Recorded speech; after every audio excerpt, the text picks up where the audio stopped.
প্রিয় পুরুষ, বসন্তের কাঠগড়ায় দাঁড়িয়ে আজ প্রথমবার আপনার উদ্দেশ্যে একখানি পত্র লেখার ইচ্ছে হলো। আপনি জানেন, বসন্ত আমার প্রিয় ঋতু। কৈশোরের পদার্পণ করার পর প্রতিটি বসন্তে আপনার কথা আমার ভীষণভাবে স্মরণ হয়, কিন্তু কখনো আপনাকে নিয়ে লেখার ইচ্ছেটাকে প্রাধান্য দেইনি। আর আজ আপনাকে নিয়ে লেখার ইচ্ছেটা অপূর্ণও রাখতে পারিনি। শুনুন তবে, বসন্তে যখন প্রকৃতির বুকে নতুন ছোঁয়া লাগে, বিশুদ্ধ হাওয়া যখন মনে এসে দোলা দিয়ে যায়, চারিদিক থেকে কোকিলের মিষ্টি সুরেলা কণ্ঠ এসে যখন কানে বাজে, তখন আমার আফসোস হয়। এই যে আমি প্রকৃতি বিলাসী, বসন্ত বিলাসী, তাও বসন্তের ছোঁয়া আমার হৃদয়ে আফসোসের সূচনা করে। এর কারণ কি জানেন? আপনি। আমার আফসোসের সবটা জুড়ে আপনি। ধরণীর বুকে প্রতিটি বছর নিয়ম করে বসন্ত আসে, কিন্তু নিয়ম করে আপনি আসেন না। আমার সাথে বসন্ত বিলাস করার জন্য আপনি আসেন না। আমি চাই খুব তাড়াতাড়ি আপনি এসে আমার একান্ত বসন্তের সঙ্গী হন। ইতি, আপনার বেলি।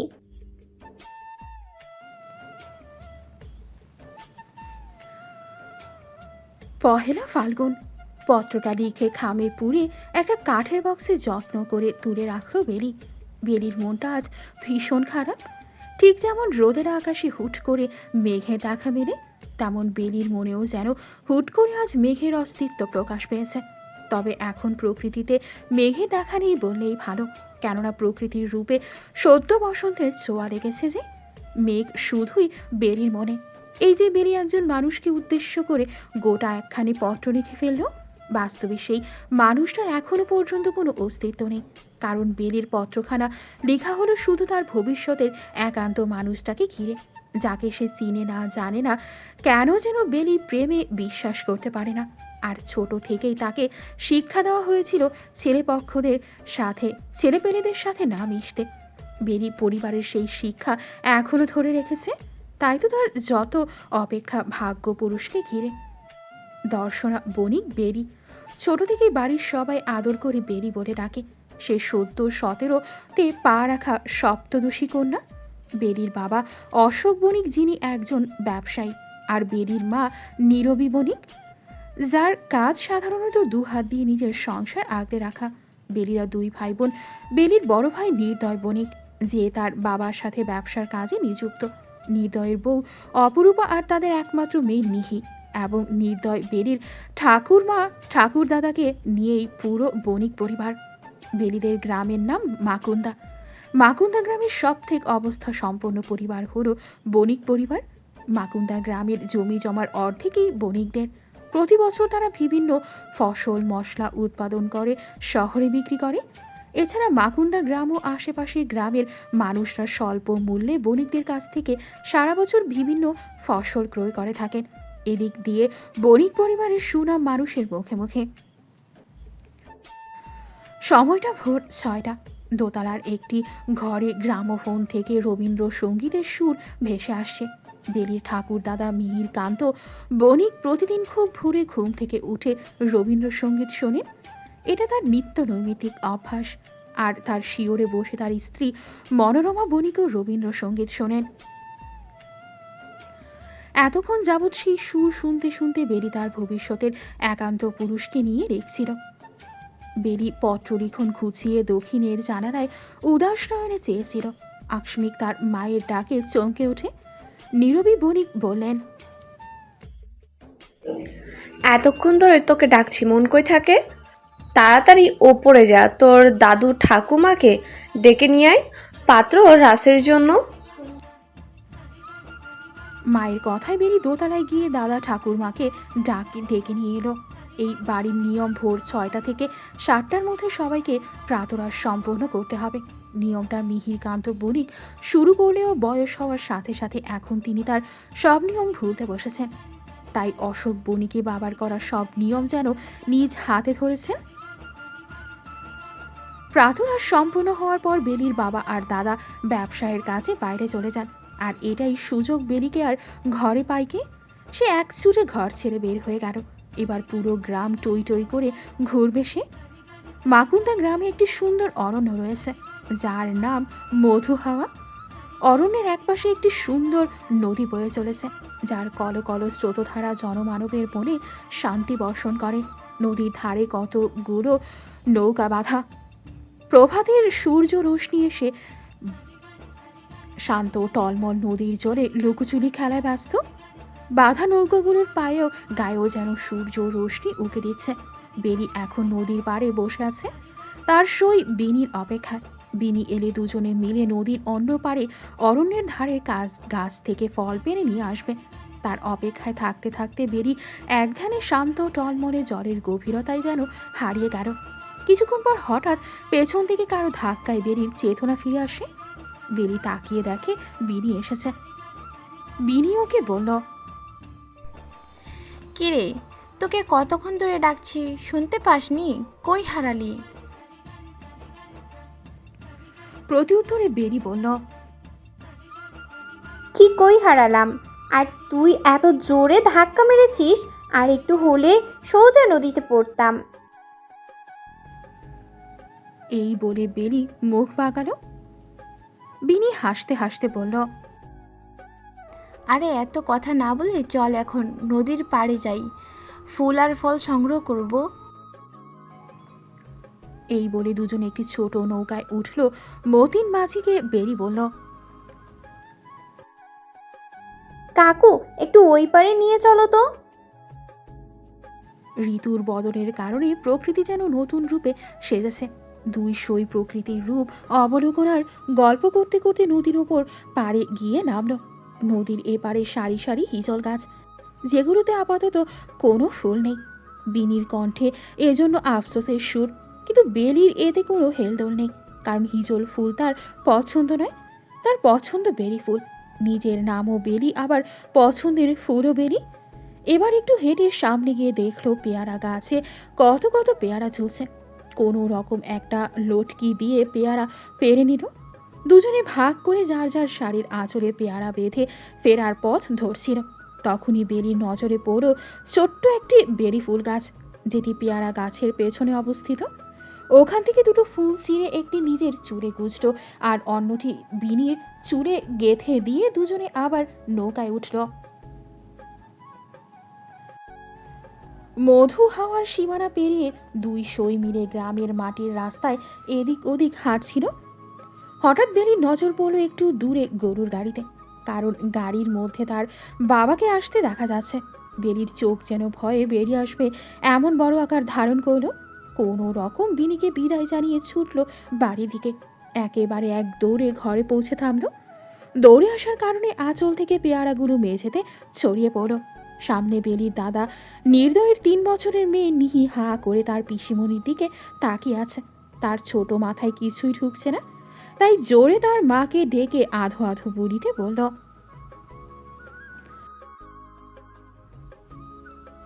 মা তাড়াতাড়ি আসো, পিপিকে ভূতে ধরছে। বেলি যেন আরও হতভম্ব হয়ে গেল, কিন্তু নিহির ডাকে তার মা এলো না, বরং বেলির মা হেসেল থেকে বের হয়ে দেখতে এলো তার নাতনি কি বলছে। এসে তাকে বেলি আহাম্মকের মতো দাঁড়িয়ে আছে। মেঝেতে পেয়ারা ছড়িয়ে ছিটিয়ে আছে। নীরবী বণিক রাগী চোখে মেয়ের দিকে তাকিয়ে আছেন। বললেন,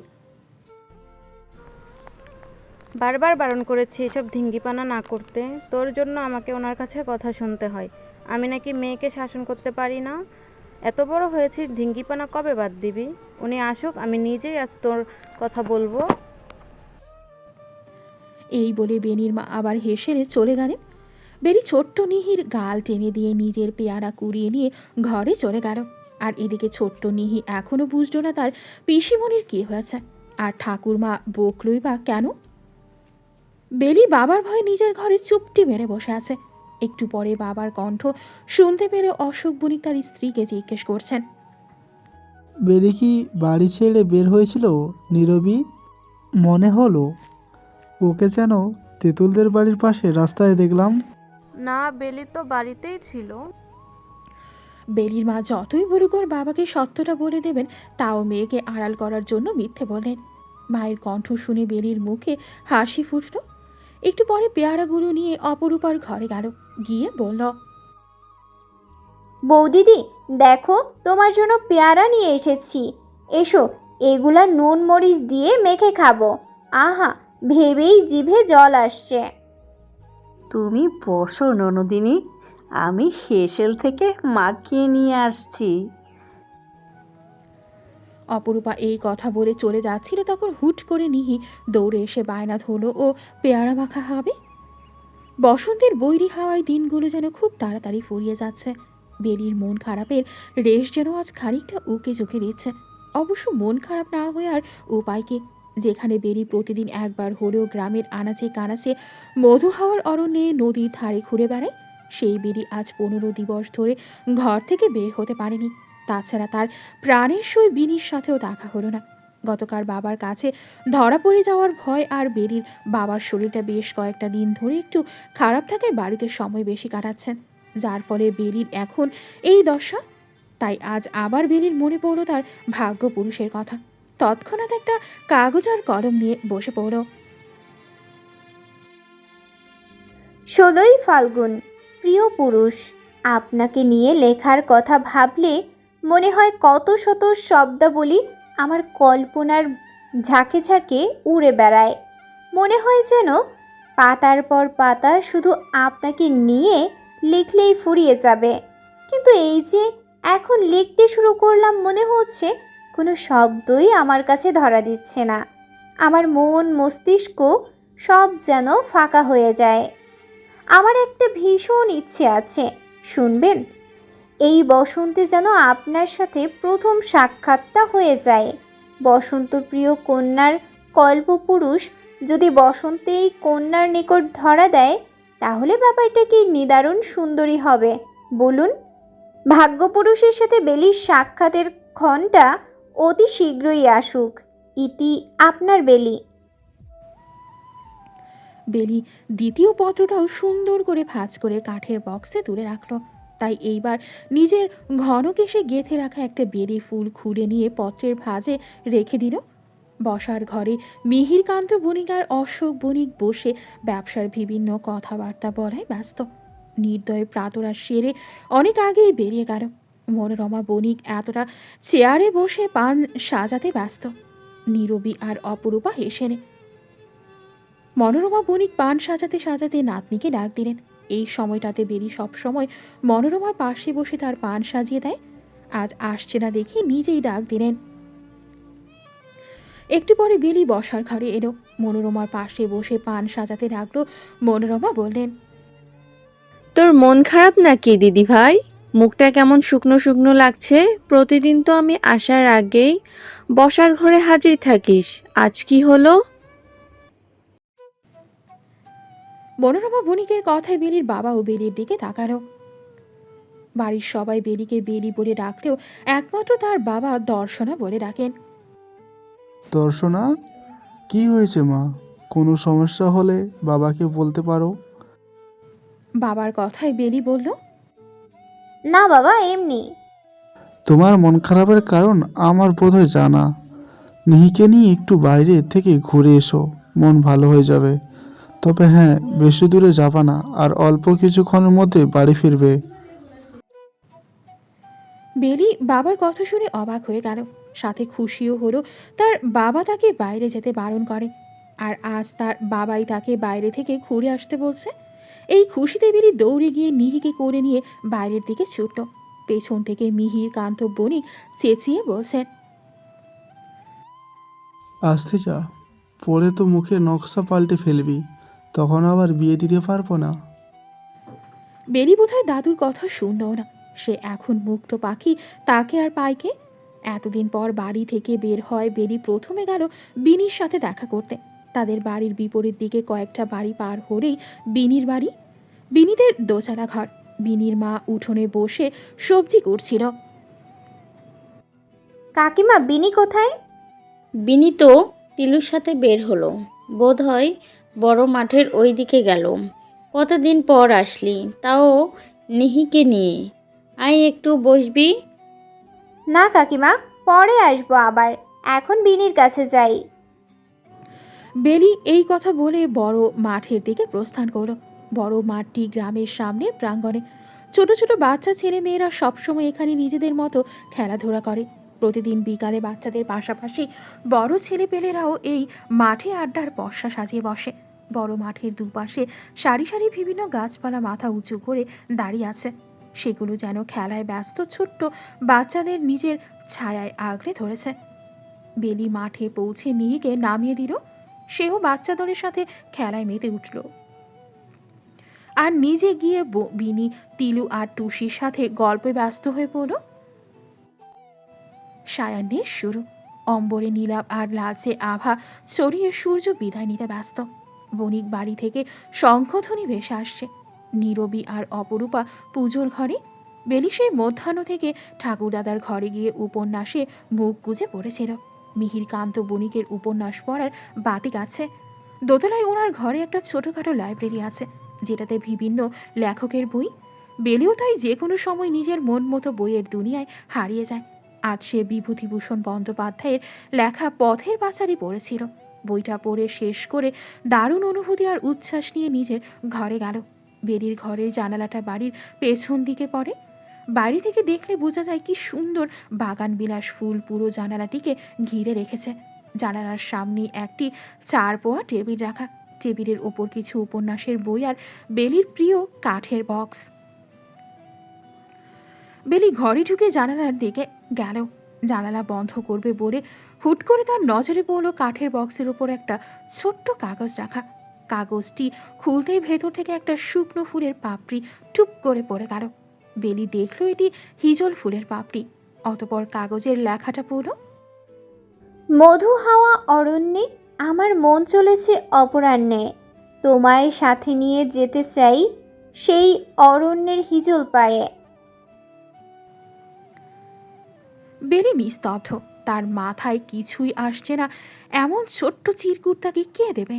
আর হিজল ফুলই বা এলো কিভাবে? এখন তো গ্রামের কোথাও হিজল ফুল নেই। চিরকুটের ভাবনায় বেলি এতটাই মগ্ন ছিল যে বৃষ্টির শব্দ উপলব্ধি করতে পারে নাই। বৃষ্টির জল যখন জানালা গড়িয়ে বেলির গায়ে এসে আছড়ে পড়ল, তখনই তার হুঁশ ফেল। তাড়াতাড়ি জানালার পাল্লা আটকিয়ে চিরকুটটা বক্সে রেখে দৌড়ে ঘর থেকে বের হয়ে গেল। উঠোনের মাঝখানে দাঁড়িয়ে আকাশপানে চেয়ে বেলি বৃষ্টি উপভোগে মত্ত। ঠিক তখনই বেলির বৃষ্টি ছোঁয়া অনুভূতিকে আরও গাঢ় করতে বাড়ির উঠানের এক কোণের কৃষ্ণচূড়া গাছ থেকে কোকিলের কুহু কুহু ডাক ভেসে এলো। বেলি তখন কৃষ্ণচূড়া গাছের দিকে চেয়ে আপন মনে হেসে দিল। তার হাসিতে বাড়ির উঠোন প্রাঙ্গণ যেন মুখরিত হয়ে উঠল। বৃষ্টির জলে বেলির বাঁকা এলোমেলো চুল বেয়ে টুপটুপ করে জল গড়িয়ে পড়ছে। চোখের কাজল ধুয়ে লেপটে আছে। পরনের কলাপাতা রঙের শাড়িও ভিজে জুবোধুবো। আচমকা বেলি যখন ঘুরে সদর দরজার দিকে দৃষ্টি নিক্ষেপ করল, তখনই দেখল একজন অনাকাঙ্ক্ষিত পুরুষকে। অন্ধকার থাকার দরুন যার অবয়বে শুধু বেলির চোখে ধরা দিল, যাকে দেখতে মোটেও মনে হলো না সে এই মাকুন্দা গ্রাম বা তার আশেপাশে গ্রামের কোনো মানুষ। মনে হলো দূর শহরতলি কিংবা ভিনদেশ থেকে তার আগমন। সদর দরজায় দাঁড়িয়ে থাকা পুরুষটা অপরিচিত কেউ। এই কথা মস্তিষ্কে স্মরণ হতেই বেলি অন্দরে ছুটল। বেলির শাড়ির আঁচল মেঝেতে লুটোপুটি খাচ্ছে। ভেজা শাড়ির জলে মেঝেও ভিজে যাচ্ছে। এক দৌড়ে নিজের ঘরে গিয়ে দৌড় দিল। এদিকে বেলির মা নীরবী বণিক মেয়ের কাণ্ড দেখে হতবাক। তিনি চেঁচিয়ে বলছেন, এই মেয়েকে নিয়ে আমি আর পারি না। এই রাতের বেলা নাচতে নাচতে বৃষ্টিতে ভিজে এসেছে। বলি শরীরে যে অসুখ বাঁধবে, তখন সেবা যত্ন কে করবে শুনি? এদিকে নিহিও বেলির ছুটে যাওয়া দেখল। সে বেলিকে ভিজে অবস্থায় দেখে খুবই আনন্দিত। খিলখিল করে শুধু হাসছে। নীরবী বণিক একবার নাতনির দিকে চেয়ে হেসেলের পথ ধরলেন। এখন আবার রাতের রান্না বসাতে হবে। অবশ্য রান্না অপরূপাই করবে। নীরবী বণিক শুধু বৌমাকে হাতে হাতে এটা ওটা এগিয়ে দেবেন। অপরূপা এই বাড়িতে আসার পর থেকে কখনো হেসেলে একা একা রান্না করেনি। সব সময় নীরবী বণিক সাথে সাথে থাকেন। তিনি মেয়ে আর বউ দুজনকেই সমান চোখে দেখেন। নীরবী বণিকের কথা হলো, একটি মেয়ে বাপের বাড়ি ছেড়ে সারা জীবনের জন্য শ্বশুর বাড়িতে বউ হয়ে আসে, শুধুই কি সকাল থেকে রাত অবধি কাজ করার জন্য? এক সময় সেও তো তার বাবা মায়ের কলিজার টুকরো ছিল। কত আদর আহ্লাদে বড় হলো। তাই সব শাশুড়ির উচিত তার বৌমাকে নিজের মেয়ের চোখে দেখা। এই জন্য নীরবী বণিক কখনো বেলি আর অপরূপার মধ্যে পার্থক্য করেন না। বেলি ভিজে শাড়ি ছেড়ে একটা গোলাপি রঙার শাড়ি গায়ে জড়িয়ে নিল। এরপর চুপি চুপি ঘরের দরজা একটু ফাঁক করে উকি দিয়ে দেখল বসার ঘরে মা এখনো আছে নাকি। বসার ঘরে নীরবী বণিক নেই, আছে শুধু নিহি। সে হাত পা ছড়িয়ে মেঝেতে শুয়ে আছে। বেলি কাছে গিয়ে নিহিকে টেনে ওঠালো, জিজ্ঞেস করল, কিরে, এমন করে শুয়ে আছিস কেন?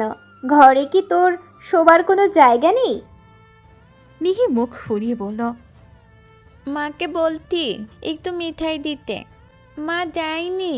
মা বলতে মিঠাই খেয়ে খেয়ে আমি নাকি মোটলা হয়ে গেছি। চল, আমি তোকে মিঠাই দেব। বেলি কথা বলে নিহিকে কোলে তুলে নিল। তখন দেখল নির্দয় ঘরে ঢুকছে। বেলি তৎক্ষণাৎ কিছু একটা চিন্তা করে তাকে জিজ্ঞেস করল, দাদা, সদর দরজায় কাউকে দাঁড়িয়ে থাকতে দেখেছো? না তো, কেন? কেউ এসেছিল? না, আমি বৃষ্টি দেখতে বাইরে গিয়েছিলাম, তখন মনে হলো কেউ দাঁড়িয়েছিল। মনে হয় অন্ধকারে ভুল দেখেছি। বৃষ্টিতে দেখতে গিয়েছিস নাকি বৃষ্টিতে ভিজতে গিয়েছিস? বেলি আর কোনো উত্তর না দিয়ে নিহিকে নিয়ে হেসেলের দিকে দৌড় দিল। পেছন থেকে নির্দয় বোনের ভোর পাওয়া দেখে আপন মনে হাসল। মাঝরাতে ধরনের বুকে আরেক পশলা ঝুম বৃষ্টি নামল। সন্ধ্যায় বৃষ্টিতে ভেজার দরুন বেলির ভীষণ জ্বর এলো। বৃষ্টির গতির সাথে পাল্লা দিয়ে বেলির জ্বরও যেন ওই মাঝরাতে বাড়ছে। একটা কাঁথা গায়ে দিয়ে বেলি অচেতন অবস্থায় শুয়ে আছে। নীরবী বণিক একটি হারিকেন জ্বালিয়ে মেয়ে শিওরে বসে জল পট্টি দিচ্ছেন। জ্বরের ঘোরে বেলির চোখের পাতা কাঁপছে, ঠোঁট নড়ছে, বিড় করে কিছু বলছে, কিন্তু নীরবী কিছুই বুঝতে পারছেন না। এত রাতে কবিরাজ পাওয়া যাবে না, তাই তিনি আর বাড়ির কাউকে ডাকেননি। ভোর রাতের দিকে জ্বর একটু ছাড়লো। নীরবী বণিক তখন মেয়ের পাশে শুয়ে ঘুমিয়ে পড়েছেন। টানা 7 দিনের জ্বরের ধকল শেষে বেরি অবশেষে সুস্থ হয়ে উঠল। গ্রামের শিবু কবিরাজের পথ্য আর নীরবী বণিকের সেবা যত্নে বেরি আরোগ্য লাভ করল। সেদিন প্রাতরাশ শেষে সবাই বসার ঘরে বিভিন্ন কথাবার্তা বলছিল। তখনই নীরবী বণিক বললেন, শুনলাম মোহনা গ্রামের দাসবাড়ির ছেলে নাকি বিলেত থেকে পড়াশোনা করে এসেছে। না, কে? বিজু দাসের ছেলে নাকি? মিহিরকান্ত বণিক ছেলের বউয়ের দিকে জিজ্ঞাসু দৃষ্টিতে তাকিয়ে বললেন, হ্যাঁ বাবা।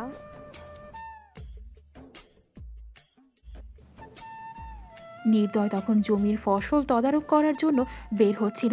মায়ের কথা শুনে সে বলল, এখন গ্রামের স্কুলে পড়াবে শুনলাম। যতই হোক বিলেত থেকে পড়াশোনা করে এসেছে, অবশ্য ভালোই হবে, একজন ভালো মাস্টারমশাই সবাই পাবে। এতক্ষণে অশোক বণিকের কণ্ঠ শোনা গেল।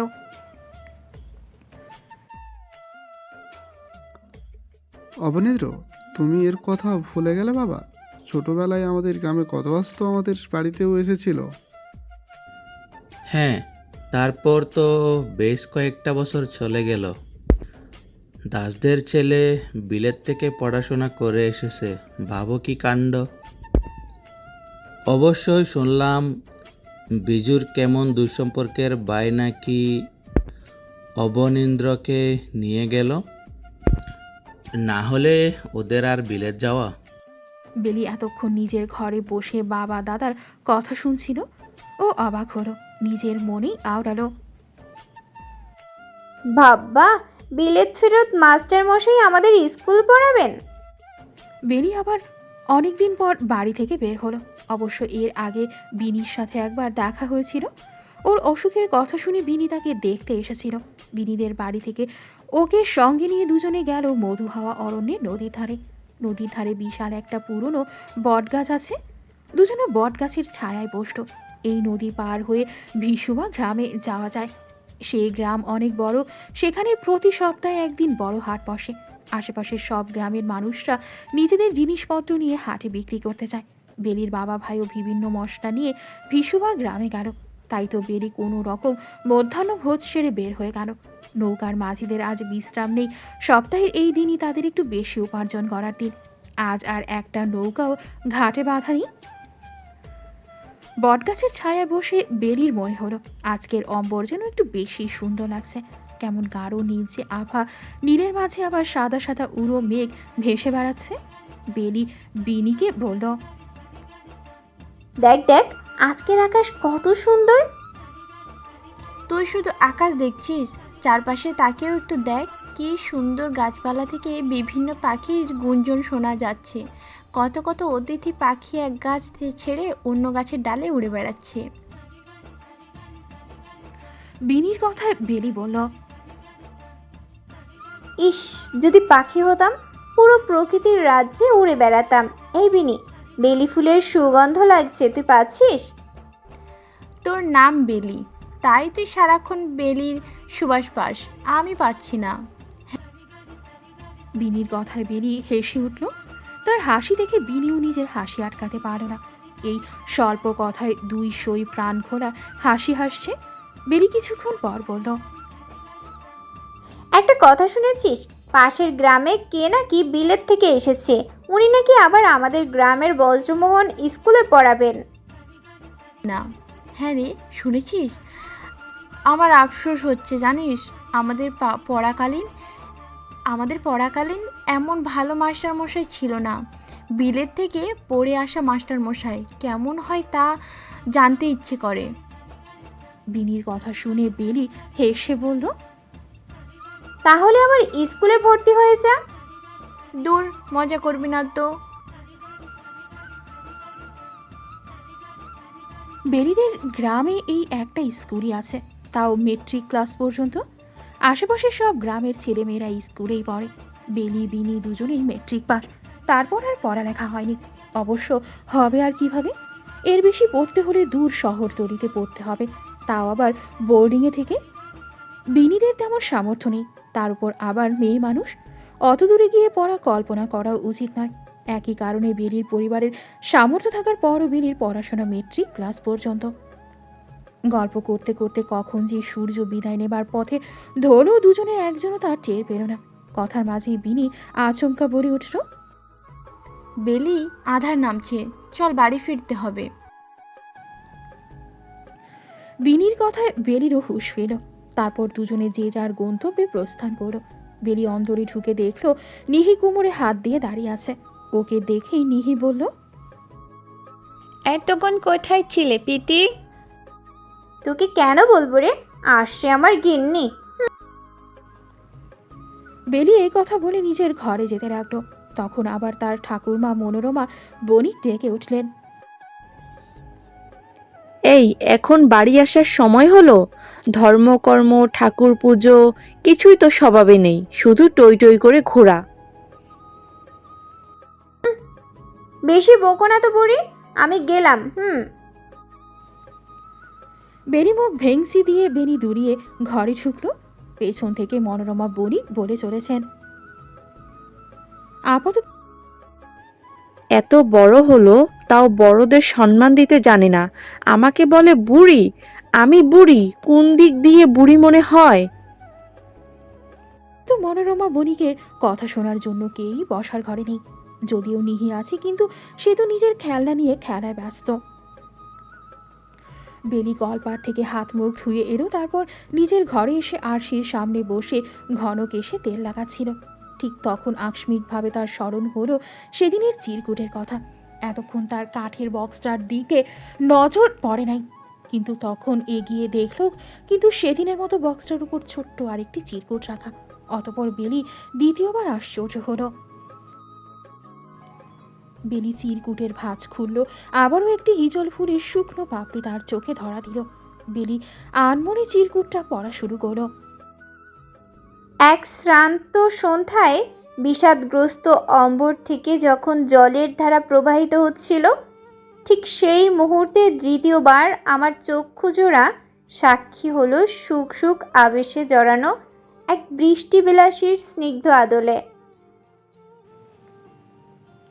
বেলি হতভম্ব। পরপর দুটি চিরকুট এভাবে তার ঘরে কে রাখবে? হুট করে বেলি জানালার পাল্লা খুলে দিল। সঙ্গে সঙ্গে এক খণ্ড চাঁদ উকি দিল। অসংখ্য তারকারাজি বেলির চোখে ধরা দিল। জ্যোৎস্না স্নাত রাত হওয়ার দরুন অন্ধকারের মধ্যেও বাইরের পরিবেশটা বোঝা যাচ্ছে। বেলি জানালা দিয়ে নিচে তাকালো। তার ঘরটা দোতলায় নয়, নিচে। এ কারণে যে কেউ চাইলে এই জানালা দিয়ে ঘরে চিরকুট রেখে যেতে পারে, কিন্তু কে কে পরপর দুবার এভাবে চিরকুট রেখে গেল? আকস্মিকভাবে বেলির মনে হলো সেই সন্ধ্যার কথা, যখন ঝুম বৃষ্টিতে সে উঠোনে দাঁড়িয়ে ভিজছিল। যেই চিরকুট লিখল সে নিশ্চয়ই তাকে সেদিন দেখেছিল। তার মনে ওই পুরুষ অবয়বটা। বেলি আবার কাঠের বক্স খুলে প্রথম চিরকুটটা বের করলো, মিলিয়ে দেখলো দুটোই একজনের লেখা। সে আর কিছু ভাবতে পারল না, সব কেমন যেন এলোমেলো লাগছে। মাথা ধরে বিছানায় শুয়ে পড়ল। মোহনা গ্রামের দাস বাড়ির উঠোনে দেবদারু গাছের ছায়াতলে বসে এক মনে চাঁদ দেখছিল অবনীন্দ্র।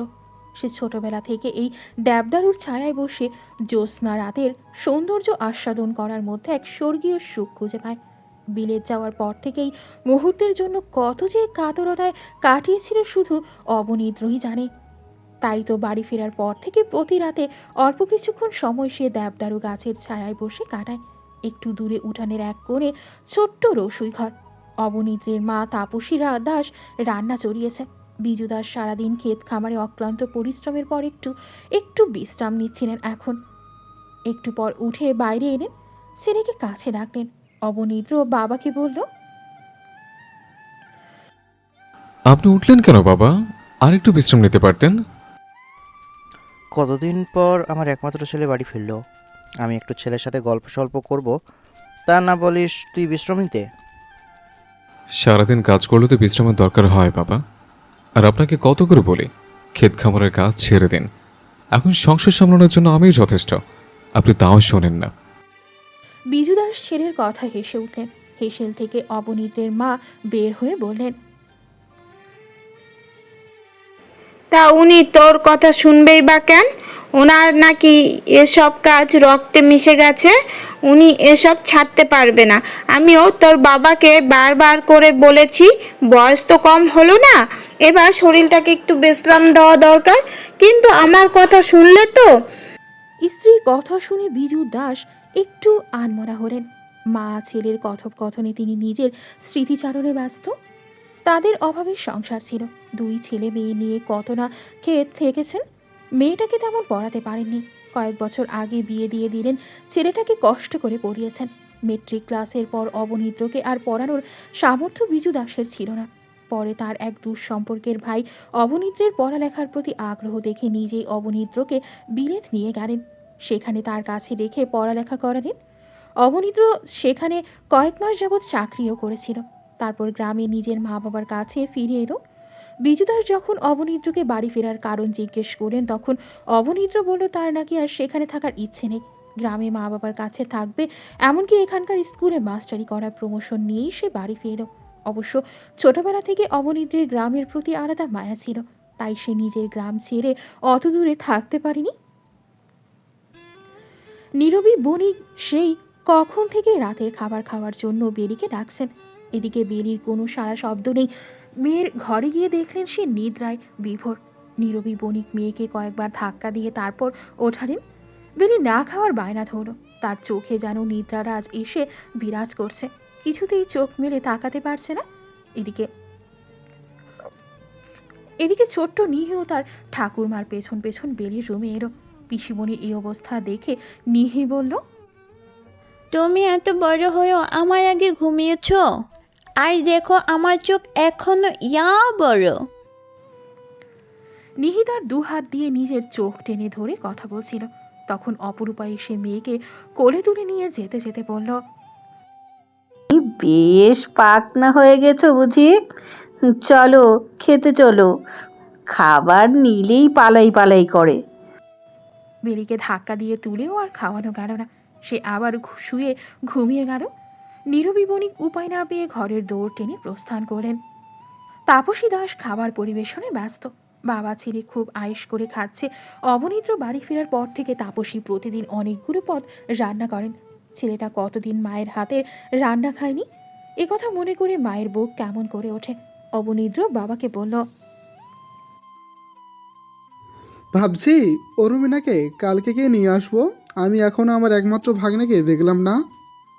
মেয়েটাকে কত মাস যাবৎ দেখি না, সেই কবে জামাই বাবা নিয়ে এসেছিল, আবার সঙ্গে করে নিয়ে গেল, 2 দিনও থাকতে দিল না। তুই কালকে গিয়ে নিয়ে আসবি? তাপসী দাস বিষাদ ভরা কণ্ঠে কথাটি বলে শাড়ির আঁচল দিয়ে চোখ মুছলেন। স্ত্রীর কান্না দেখে বিজু দাস বললেন, খাওয়ার সময় কাদা আমার একদম পছন্দ না তাপসী। ছেলেটা খাচ্ছে দেখছো তো না? ছেলেটা খাচ্ছে তো দেখছো না? তুমিও খাওয়া শুরু করো, রাত অনেক হয়েছে। খাওয়া দাওয়ার পাশ চুকিয়ে অবনীন্দ্র নিজের ঘরে গিয়ে দৌড় দিল। জানালার কপাট খুলে দিয়ে শুয়ে পড়ল। চাঁদের আলো অন্ধকার ঘরে আলো ছড়াচ্ছে, নির্মল বাতায়ন ঘরে ঠান্ডা আবহাওয়া তৈরি করছে। বাড়ির পেছনের বেরি গাছ থেকে বেরি ফুলের সুঘ্রাণ এসে অবনীন্দ্রের তন্দ্রায় ব্যাঘাত ঘটাচ্ছে। সে আবার উঠে জানালার ধারে গিয়ে দাঁড়ালো। জল করা চাঁদের পানির চেয়ে আনমনে বলে উঠল, আমি তো এমন ছিলাম না। ওইসব কিছুই তো আমার ব্যক্তিত্বের বাইরে। কে বুঝি কারো জীবনে এতটা প্রভাব ফেলতে পারে? অবনীন্দ্র নিজের প্রশ্নের উত্তর পায় না। সে জানে উত্তর আসবেও না। ঘরের এক কোণায় ছোট্ট একটি টেবিল আর চেয়ার রাখা। অবনীন্দ্র চেয়ারে গিয়ে বসল, তারপর পলক্ষীনভাবে সেই শব্দগুলোর দিকে তাকিয়ে রইল। সময়টা সকাল 8:34। সবার প্রাতরাশ সম্পূর্ণ। শুধু ছোট্ট নিহি এখনো ঘুমে। বাকিরা সবাই অর্থাৎ মিহিরকান্ত, মনোরমা বণিক, নির্দয়, অশোক বণিক আর নীরবী বণিক সবাই বসার ঘরে উপস্থিত। বেলি অপরূপার ঘরে দুজনে নিজেদের গল্পে ব্যস্ত। গতকাল রাতে মিহিরকান্ত বণিক সবাইকে বলে দিয়েছেন আজ সবাই যেন বসার ঘরে উপস্থিত থাকেন। তিনি নাকি একটা জরুরি বিষয়ে কথা বলবেন। এই মুহূর্তে সবার কৌতূহলী চোখ মিহিরকান্ত বণিকের দিকে। মিহিরকান্ত বণিক বললেন, আমি তোমাদেরকে অনেকদিন ধরে কথাটা বলবো ভাবছি, কিন্তু অশোক শরীরটা ভালো না হওয়ার কথাটা চেপে গিয়েছে। প্রসঙ্গটা আমার একমাত্র নাতনিকে বেলিকে নিয়ে। আমার মনে হলো এই বিয়েটা এবার দেওয়া উচিত। মাঝখানে আগে আমার কাছে একটা সম্বন্ধ এলো, পাত্র সম্পর্কে যতটুকু খোঁজ খবর নেওয়া দরকার তা আমি নিয়েছি। তবে তোমাদের সিদ্ধান্ত না জেনে নেওয়া আর এগোতে পারছি না। এই মুহূর্তে নির্দয়কে দেখে মনে হচ্ছে সে ঠাকুরদাদার কথায় সন্তুষ্ট না। চোখ মুখ শক্ত করে বলল, আমাদেরকে না জানিয়ে এত কিছু করা উচিত হয়নি দিদু। অন্তত বাবাকে জানাতে পারতেন। অশোক বণিকও ছেলের মাথায় কথায় সায় জানালেন। তবে তিনি বাবার সিদ্ধান্ত অযৌক্তিক মনে করছেন না, তাই বললেন, পাত্রের হদিস দিন বাবা। আমি না হয় শুরু থেকে আবার সবটা তদারকি করি। আপনি কি আমার সাথে একমত? তুমি বেলির বাবা, আমাকে থেকে বেলির উপর তোমার অধিকার বেশি। তুমি নিজের মতো সব খোঁজখবর নিতে। মিহিরকান্ত বণিক কথাটা বলে নিজের ঘরের উদ্দেশ্যে প্রস্থান করেন। সবাই নিজেদের মতামত নিয়ে ব্যস্ত। কেউ একবারও নীরবী বণিককে কিছু জিজ্ঞেস করার প্রয়োজন বোধ করলেন না। তিনি কেমন অসহায় মুখে বসে আছেন। হয়তো মেয়ের জন্য বুকটা কেমন করছে। একটা দীর্ঘশ্বাস ছেড়ে তিনিও উঠে গেলেন। এদিকে মনোরমা বণিক ছেলের বউয়ের দিকে তাকিয়ে আছেন। এই মুহূর্তে হয়তো একমাত্র তিনি নীরবী বণিকের মনের কথা বুঝতে পারছেন, কারণ তারও তো একটা মেয়ে আছে। একসময় মেয়েটাকে বিয়ে দিয়ে পরের বাড়ি পাঠালেন। অবনীন্দ্র আজ প্রথমবারের মতো স্কুলে পড়াতে যাবে। তাপসী দাস সে ভোরবেলা ঘুম থেকে উঠে রান্না চড়ালেন। গরম ভাতের সাথে 5 মিশালি সবজি, লাউ চিংড়ি ছানার তরকারি, রুই মাছের ঝোল আর মিষ্টান্ন। আজ ছেলের চাকুরির প্রথম দিন, না খেয়ে বেরোবে তা তো হয় না, তাই এত আয়োজন। খাওয়া দাওয়ার পাঠ চুকিয়ে মা বাবাকে প্রণাম সেরে অবনীন্দ্র স্কুলের উদ্দেশ্যে রওনা দিল। মোহনা গ্রাম থেকে মাকুন্দা গ্রামের দূরত্ব খুব বেশি নয়, পায়ে হেঁটে গেলে আধ ঘন্টার পথ। তাই অবনীন্দ্র পায়ে হেঁটেই চলল। পথিমধ্যে যত মানুষের সাথে দেখা হলো সবাই তার খবরাখবর জানতে ইচ্ছুক। অবনীন্দ্র বিনয়ের সহিত সবার সাথে কথা বলতে বলতে স্কুলে পৌঁছালো। স্কুল ছুটি হয় বিকাল 3টায়। অবনীন্দ্র ক্লাস শেষে আর বাড়ি ফিরল না, একেবারে বোনকে নিয়ে আসার জন্য রওনা দিল। অরুণিমার শ্বশুর বাড়ি ভিসুবা গ্রামে, দূরত্ব অনেক বেশি, নদী পার হয়ে তারপর যেতে হবে। অবনীন্দ্র মধু হাওয়া অরণ্যের পাশ দিয়ে হাঁটা শুরু করলো। তার মনে হলো এই শ্রান্ত বিকেলে অরণ্যের সৌন্দর্য যেন কয়েক গুণ বেড়ে গেল। অরণ্যের সৌন্দর্য অবলোকন করতে করতে সে নদীর ধারে পৌঁছালো। অতঃপর একটি নৌকায় উঠে বসল। নৌকার মাঝি তার যাত্রা শুরু করলো। নদীর জলের কলকল স্রোতধ্বনি অবনীন্দ্রের কানে যেন মধুস্বরে বাজতে লাগলো। সে এই নদী যাত্রা দারুণভাবে উপভোগ করতে করতে চলল। পিসুমা গ্রামে পৌঁছাতেই রাত হয়ে যাবে। আজ আর বাড়ি ফেরা হবে না। অবনীন্দ্র সিদ্ধান্ত নিল আগামীকাল ভোরবেলায় বোন আর ভাগ্নেকে নিয়ে মোহনার উদ্দেশ্যে রওনা দেবে। অবনীন্দ্র যখন নৌকায় উঠল তখন পেছন পেছন নদীর ধারে এসে উপস্থিত হলো বেলি আর বিনি। বেলি বলল, নৌকায় বসা লোকটা মনে হয় নতুন মাস্টার মশাই, তাই না রে?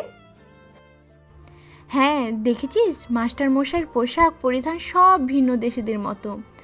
আমি এ পর্যন্ত নাকি 2 বার দেখলাম, একবারও ধুতি ফতুয়া পরা দেখি নাই, এইরকম শার্ট প্যান্ট পরা অবস্থায় দেখলাম। যাই বলিস, দূর থেকে ওনাকে দেখতে কিন্তু সুন্দরী লাগে, জানি না কাছ থেকে কেমন। বেলির কথায় বিনি জিভে কামড় দিল আর বলল, কি বলছিস কি বেলি? মাস্টার মশাইরা পিতার সমান, বুঝে শুনে কথা বলবি তো। বেলির নাক মুখ কুচকে ফেলল। তুই সব সময় উল্টাপাল্টা বুঝিস কেন? আমি তো এমনি এই ওনার পোশাক পরিচ্ছদ দেখে বললাম। ও তাই বল, আমি আরও কি না কি। বিনির কথা শেষ হওয়ার আগেই বেলি ওর মাথায় একটা গাঁটটা মারল। অনেক হয়েছে আজ ঘোরাঘুরি, চল এবার ফিরবো। এই কথা বলে বেলি হাঁটা ধরল। বিনি বেলির মতিগতি কিছু বুঝল না, তবে সেও বেলিকে অনুসরণ করল। বেলি বাড়ি ফিরে সন্দেশের কৌটা নিয়ে খেতে বসল। কোথায় থেকে নিহি এক ছুটে এসে ছোট্ট হাতটা কৌটার মধ্যে চালান করে দিল। আরে কৌটা ছাড়া, আমি তোকে দিচ্ছি। বেলির কথা নিয়ে শূন্য না, উল্টো একটা সন্দেশ মুখে পুরে আবার কৌটা নিয়ে কাড়াকাড়ি শুরু করে দিল।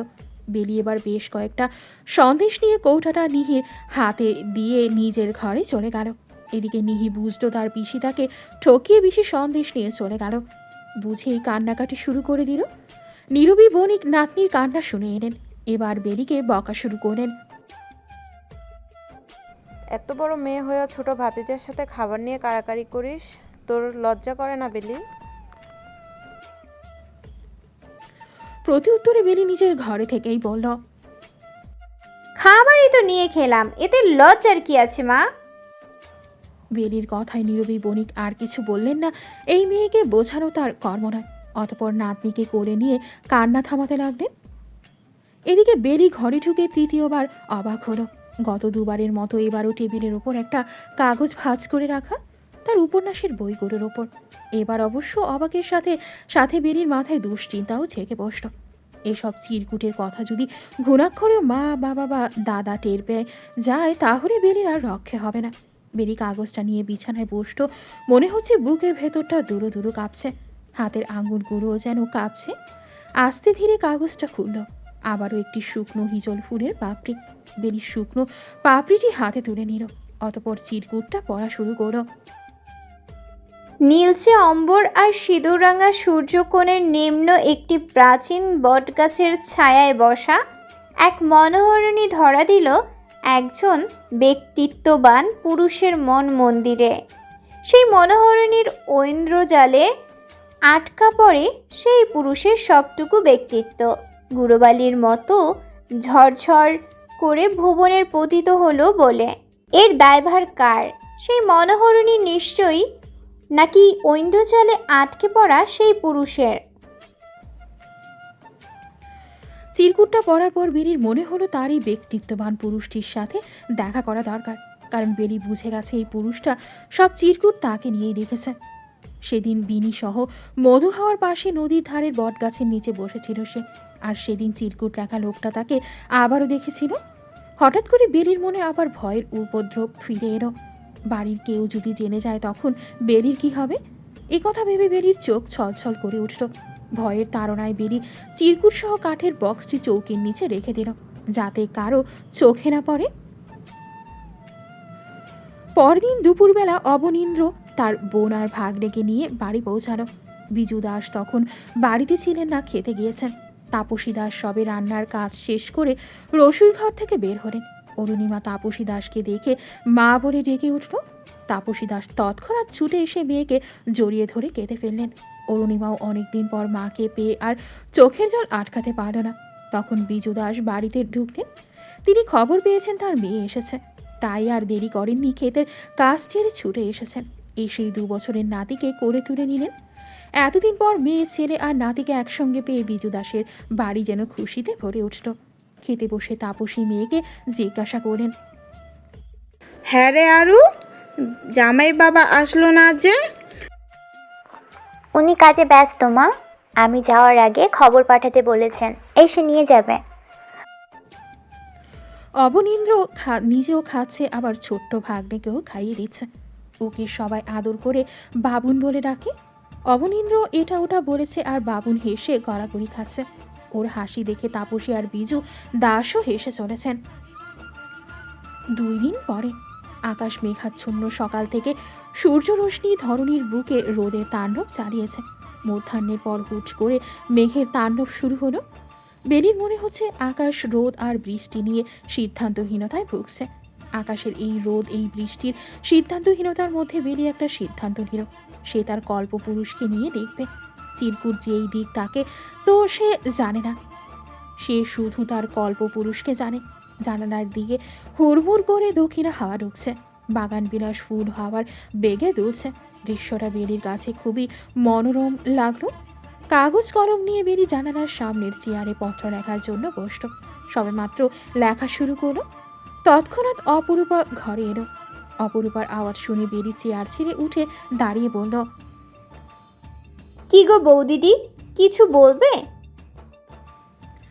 অপরূপা একটু আয়েশ করে বিছানায় বসল, তারপর একটু রয়ে শোয়ে বলল, বলবো তো অনেক কিছু ননদিনী। তার আগে শোনো, এবার বোধহয় আমার নন্দাই মশাই আসার পালা। তা নিজেকে একটু তৈরি করে নিও। বেলি নির্বাক। বেলির মতো কোনো শব্দ খুঁজে পেল না তার। মনে হলো বাইরের আকাশে উড়ে বেড়ানো বিষাদগ্রস্ত মেঘগুলোর মধ্যে একখণ্ড মেঘ এসে বুঝি তার হৃদয়ে বসত। বেলির নির্বাক আদরের দিকে চেয়ে অপরূপা উঠে এসে বেলির সামনাসামনি দাঁড়ালো। বেলির হাত দুটো নিজের হাতের মুঠোয় নিয়ে একটু গম্ভীর স্বরে বলল, শোনো ননদিনী, তোমাকে কেউ কিচ্ছুটি জানানোর প্রয়োজন মনে করলো না, কিন্তু আমার মনে হলো তোমাকে জানানোটা ভীষণ প্রয়োজন। আমাদের মাকুন্দা গ্রাম থেকে 4 গ্রাম দূরে অবস্থিত চেরোকি গ্রাম, সেই গ্রামের সব থেকে অবস্থাপন্ন বণিক পরিবারের একমাত্র ছেলের সাথে তোমার বিয়ে কথাবার্তা চলছে। তবে বাবা দাদুর উৎসাহ থাকলেও আমি কিন্তু তোমার দাদার কোনো উৎসাহ দেখছি না। কারণ যার সাথে তোমার বিয়ের কথাবার্তা চলছে তার বয়স প্রায় 40 ঊর্ধ্ব। তোমার দাদার কথা হচ্ছে এত বড় লোকের সাথে তার বোনের বিয়ে দেবেন না। আর বাবার কথা হলো ছেলেদের ব্যবসা বাণিজ্য আছে, আমাদের মতো জাতগুলো আমাদের সাথে মিলে, বয়সটা না হয় ছাড় দেয়া গেল। অপরূপার কথা শুনে বেলির চোখ ছলছল করে উঠল। বেলির চোখের দিকে তাকিয়ে অপরূপা আবার বলল, লোকটার বয়স বেশি হলেও সমস্যা ছিল না, কিন্তু লোকটার যে আগেও একটা বিয়ে হয়েছিল। গত বছর কলেরায় ওনার স্ত্রী মারা যান। এবার বেলির চোখ থেকে অশ্রুকণা ঝরতে লাগলো। সে কেমন অবিশ্বাসের চোখে তার বৌদিদির দিকে চেয়ে আছে। বেলি অনেক কথা বলতে চাইছে, কিন্তু মুখ থেকে একটা শব্দ বের করতে পারল না। তৎক্ষণাৎ কোনো দিকে না তাকিয়ে সোজা ঘর থেকে বের হয়ে গেল। অপরূপা পেছন থেকে কয়েকবার ডাকলো, কিন্তু বেলি শুনল না। এদিকে বেলির গমন পথে তার মা নীরবী বণিক কেমন শ্রান্ত দৃষ্টিতে চেয়ে আছেন। মূলত তিনি অপরূপাকে বেলির ঘরে পাঠালেন। তখনকার সমাজ আর সমাজের মানুষের চিন্তাধারা সেকেলে ধরনের হলেও বেলির মা নীরবী বণিকের চিন্তাধারা ছিল একটু উচ্চ পর্যায়ের। তাই তিনি মেয়ের ভবিতব্য মেয়ের থেকে আড়াল করতে চাননি। নীরবী বণিক নিজেকে এক অসহায় মা হিসেবে প্রমোদ গুনছেন, যিনি মা হয়েও মেয়ের ভালো চাইতে পারছেন না, আর না নিজের স্বামীকে কিছু বোঝাতে পারছেন। মধ্যাহ্ন শেষে প্রকৃতিতে অপরাহ্নের ছোঁয়া লাগলো। অম্বর থেকে রোদ আর মেঘের প্রতিফলন একই সাথে ধরণীর বুকে প্রভাব ফেলছে। আপাতত বৃষ্টি আসার লক্ষণ নেই, তবুও গোয়ালারা মাঠ থেকে গবাদি পশু নিয়ে ঘরে ফেরার জন্য উদ্যত হচ্ছে। কৃষকেরা এখনও চাষাবাদের কাজে ব্যস্ত। ছোট্ট বাচ্চা ছেলে মেয়েরা দল বেঁধে এখানে ওখানে খেলাধুলায় মত্ত। বেলির এসব কিছুর কোনো দিকেই নজর নেই। সে আনমনা হয়ে সরু মাটির রাস্তার শেষে এখন মধু হাওয়া অরণ্যে যাওয়ার পথ হলো। কিছুক্ষণ পর এসে নদীর ঘাটে পৌঁছালো। বেলির যখনই মন খারাপ থাকে তখনই সে এই নদীর ধারে বসে। এটা তার ছোটবেলাকার অভ্যাস। মনে হয় নদীর মতো আর কেউ তার মনের কষ্ট নিবারণ করতে পারবে না। এই নদী তার মন খারাপের একান্ত সঙ্গী। তবে আজ বেলির মন খারাপের রেশ আকাশ ছোঁয়া। আজ আর নদীর ধারে বসল না। নদীর ঘাটে অনেকগুলো নৌকা বাঁধা, মাঝিরা কেউ নেই, তবে ছোকরা মতন একটা ছেলেকে দেখা যাচ্ছে। বেলি তাকে ডেকে জিজ্ঞেস করো অপর পাড়ে দিয়ে আসতে পারবে কিনা। ছেলেটির সঙ্গে সঙ্গে রাজি হয়ে গেল। বেলি নৌকায় উঠে বসতে ছেলেটি নৌকা চালো। সেই সময়টাতে গায়ের বধূরা কলসি করে নদী থেকে জল নিয়ে যায়। সে সময় কয়েকজন জল নিতে আসছিল, তাদের মধ্যে বিনির মা শিউরিও ছিল। তিনি বেলিকে দেখে জোরে হাঁক দিল, বেলি, ও বেলি, এই পড়ন্ত বিকালে ওপারে চললে কেন? একটু পর সন্ধ্যা নামলো বলে।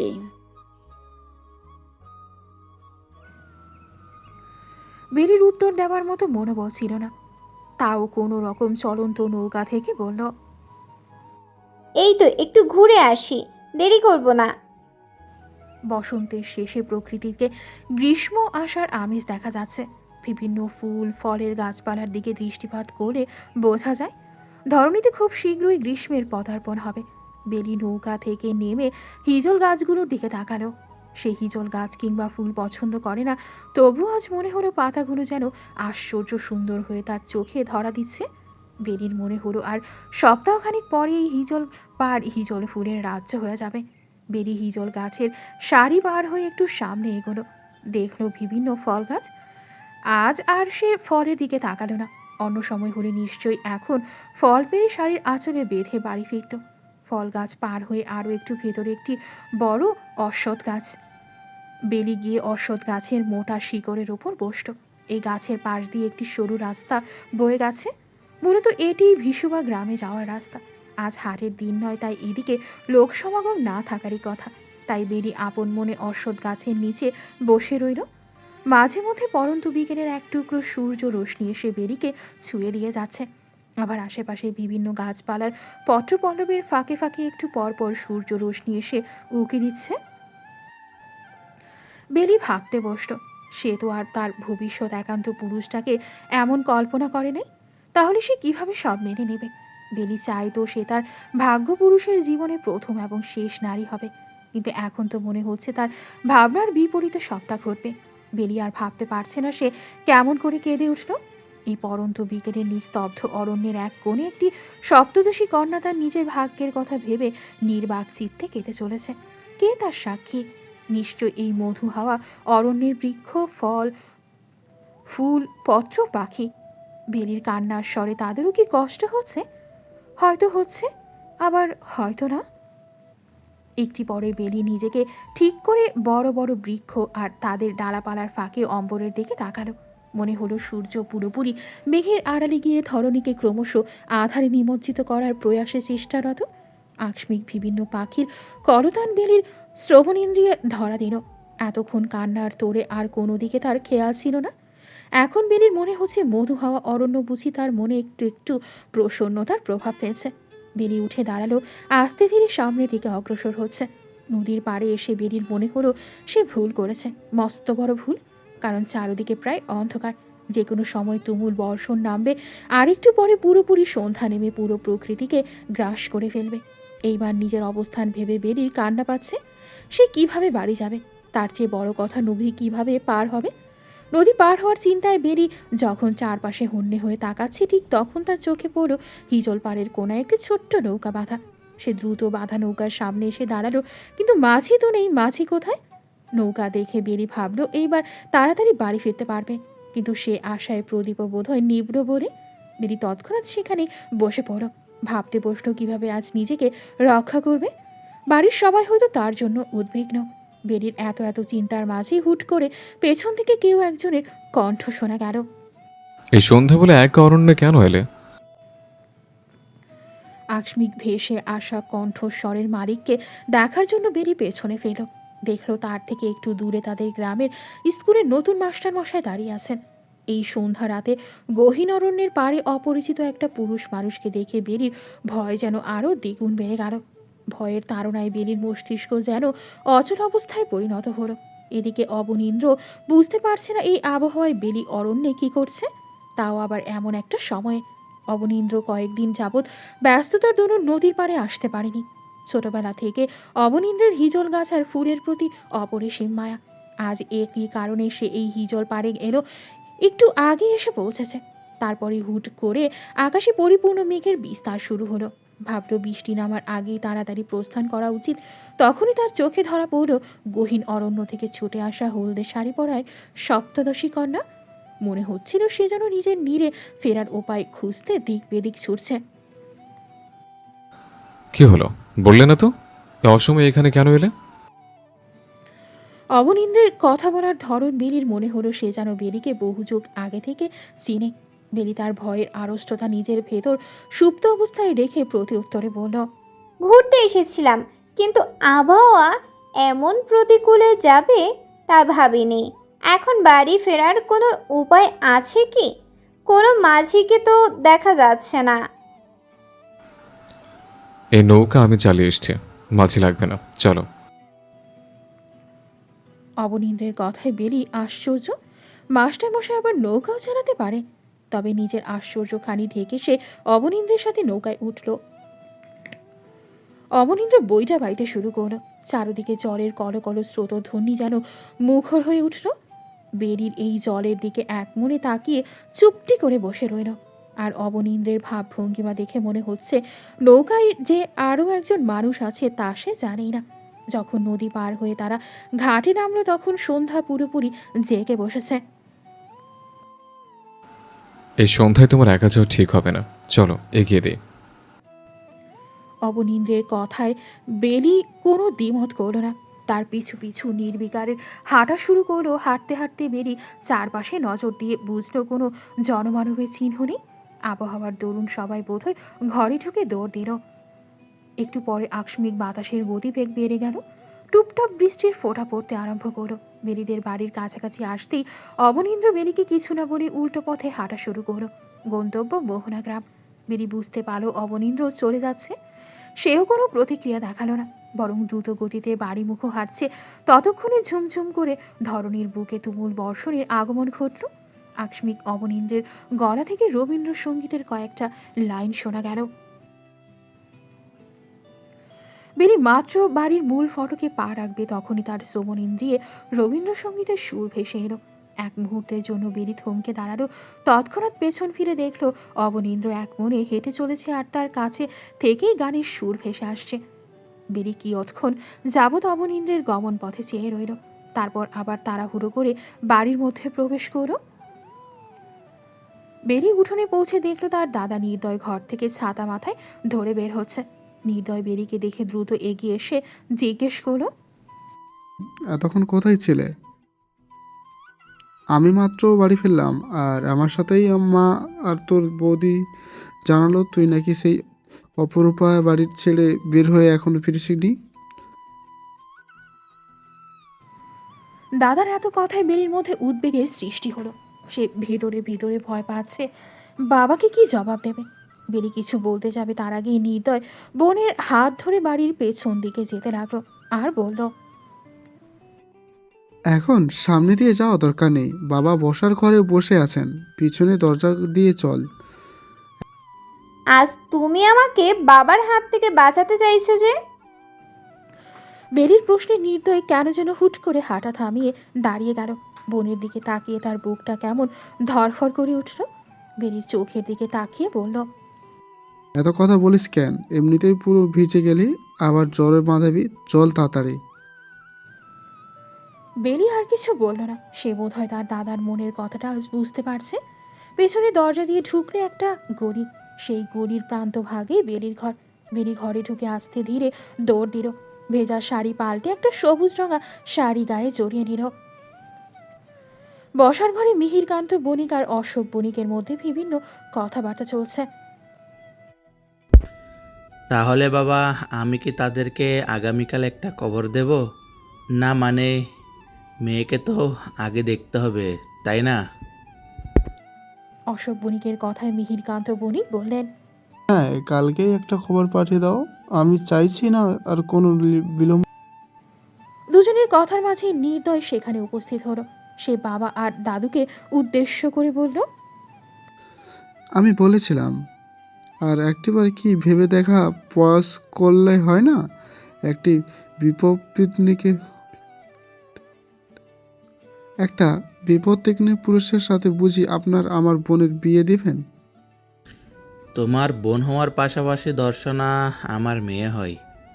বাবা হয়ে আমি নিশ্চয়ই আমার মেয়ের খারাপ চাইব না। আর সব থেকে বড় কথা, ওখানে বিয়ে হলে আমার মেয়ে সুখে থাকবে, তাদের কোনো কিছুর অভাব নেই। বাবার কথায় নির্দয়ের রাগ যেন তরতর করে বাড়ছে।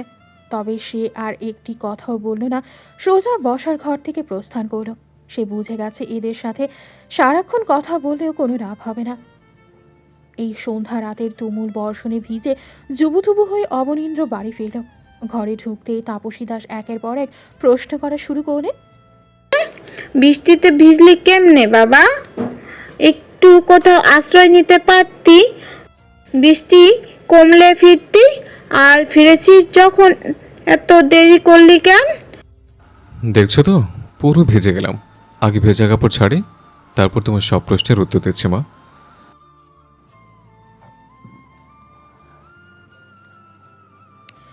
এই কথা বলে অবনীন্দ্র নিজের ঘরের দিকে অগ্রসর হলো। একটু পরে অরুণিমা তার ছেলেকে কোলে নিয়ে বসার ঘরে এলো। তখন অবনীন্দ্র নতুন পোশাক পরিধান করে বসার ঘরে উপস্থিত হলো। বাবুন অনেকক্ষণ পর তার মামাকে দেখে কোলে ঝাঁপিয়ে পড়ল। অবনীন্দ্র বাবুনকে কোলে নিয়ে অরুণিমার উদ্দেশ্যে জিজ্ঞেস করল, বাবা কোথায়? অরুণিমা বলল, ঘুমোচ্ছে, শরীরটা নাকি একটু খারাপ লাগছে। ডাক্তারকে ডাকতে হবে। অবনীন্দ্রের কথায় অরুণিমা হেসে উঠল, হাসতে হাসতে বলল, এই গ্রাম দেশে তুই ডাক্তার কোথায় পাবি রে দাদা? বৈদ্য বা কবিরাজ পেতে পারিস। এতে হাসার কি আছে? ভুলে বলে ফেলেছে। আর দরকার হলে শহরে নিয়ে বাবাকে ডাক্তার দেখাবো। আরে না, তেমন কিছু নয়, হালকা একটু মাথা ধরেছে, বললো ঠিক হয়ে যাবে। মা পিঠা বানাচ্ছে, চল যাই। বেনি নিজের ঘরে শুয়ে আছে। ঘরের এক কোণে একটা প্রদীপ জ্বলছে। বাইরে এখনো বৃষ্টি থামার নাম নেই। বোধহয় আজ সারা রাত্রিও থামবে না। নীরবী বণিক বেলির ঘরে এসে বিছানায় বসলেন। আলতো করে মেয়ের মাথায় হাত বুলিয়ে দিতে দিতে বললেন, এত দেরি করে ফিরলি যে? নিশ্চয়ই মধু হাওয়া অরণ্যের ধারে গিয়েছিলি। মায়ের আদুরে কণ্ঠস্বরে বেলির বুকের ভেতর যেন কান্নারা উতলে উঠতে যাচ্ছে। ভাঙা গলায় কোনো রকমে বলল, নদীর ওপারে গিয়েছিলাম মা। হুট করে এমন অন্ধকার করে বৃষ্টি নামবে তা ভাবতে পারিনি। তাহলে ফিরলি কিভাবে? ওপারে নৌকা ছিল। নীরবী বণিকের চিন্তারত কণ্ঠের বিপরীতে বেলি সত্যটা বলবে নাকি চেপে যাবে বুঝতে পারছে না। একটু ভেবেচিন্তে সিদ্ধান্ত নিল সত্যটাই বলবে। এখানে তো গোপন করার মতো কোনো কথা নেই। বেলি উঠে বসল, মায়ের চোখের দিকে তাকিয়ে বলল, ওখানে নৌকা ছিল কিন্তু মাঝি ছিল না মা। আমি এক মুহূর্তের জন্য ভাবলাম আজ বোধহয় সহজে বাড়ি ফিরতে পারবো না, কিন্তু পর মুহূর্তেই স্কুলের নতুন মাস্টারমশাইকে দেখলাম। উনি নাকি নিজে নৌকা চালিয়ে ঘুরতে গেলেন। উনি পৌঁছে দিলেন আমাকে। নীরবী বণিক সবটা শুনে নিস্তব্ধ হয়ে গেলেন, কিন্তু আবার দুহাত তুলে ঠাকুরের নিকট কৃতজ্ঞতা জানালেন। মেয়েটা যে সুস্থ স্বাভাবিকভাবে বাড়ি ফিরল এই ঢের। এখন চল খেয়ে নে, দুপুরের পর থেকে তোর পেটে কিচ্ছু পড়েনি। একবারে খেয়ে তারপর ঘুমাবি।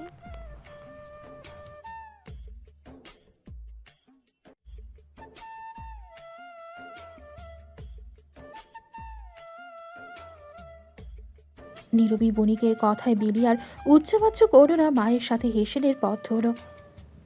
তাপসী দাস গরম গরম তেলের পিঠা বানাচ্ছেন। অবনীন্দ্র, অরুণিমা আর বাবুন গরমা গরম পিঠা খেতে ব্যস্ত। একটু পরে বিজু দাসও এসে পিঠা খাওয়ায় যোগ দিলেন।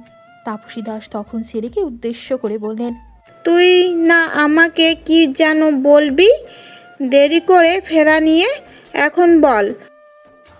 কি আর বলবো, বৃষ্টির কারণে ফিরতে দেরি হলো, এই তো। এতে আবার বলার কি আছে মা? হিজল পাড়ে গিয়েছিলি?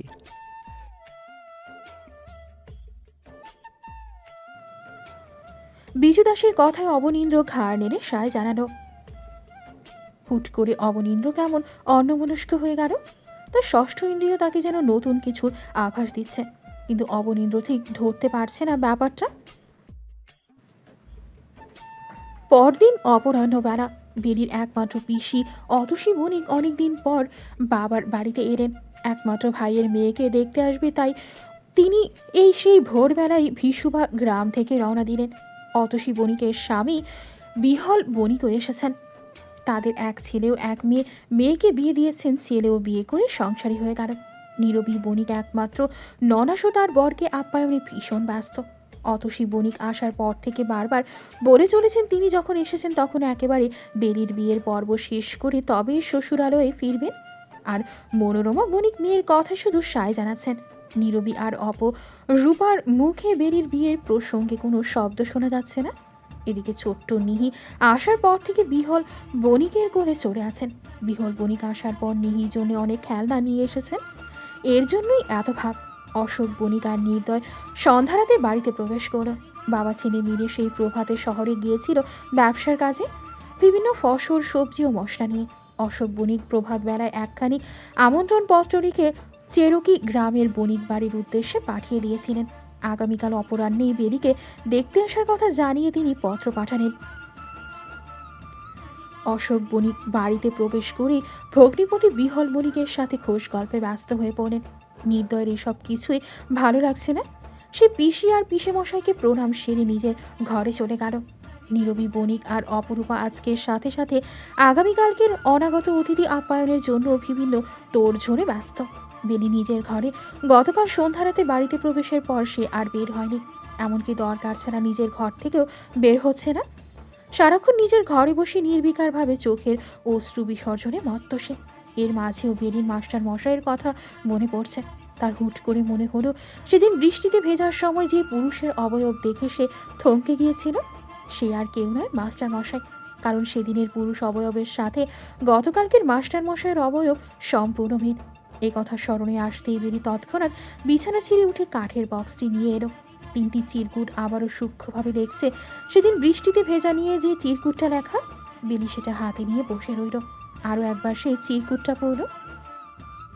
এক শ্রান্ত সন্ধ্যায় বিষাদগ্রস্ত অম্বর থেকে যখন জলের ধারা প্রবাহিত হচ্ছিল, ঠিক সেই মুহূর্তে দ্বিতীয়বার আমার চক্ষুজোড়া সাক্ষী হলো সুখ সুখ আবেশে জড়ানো এক বৃষ্টিবিলাসীর স্নিগ্ধ আদলে।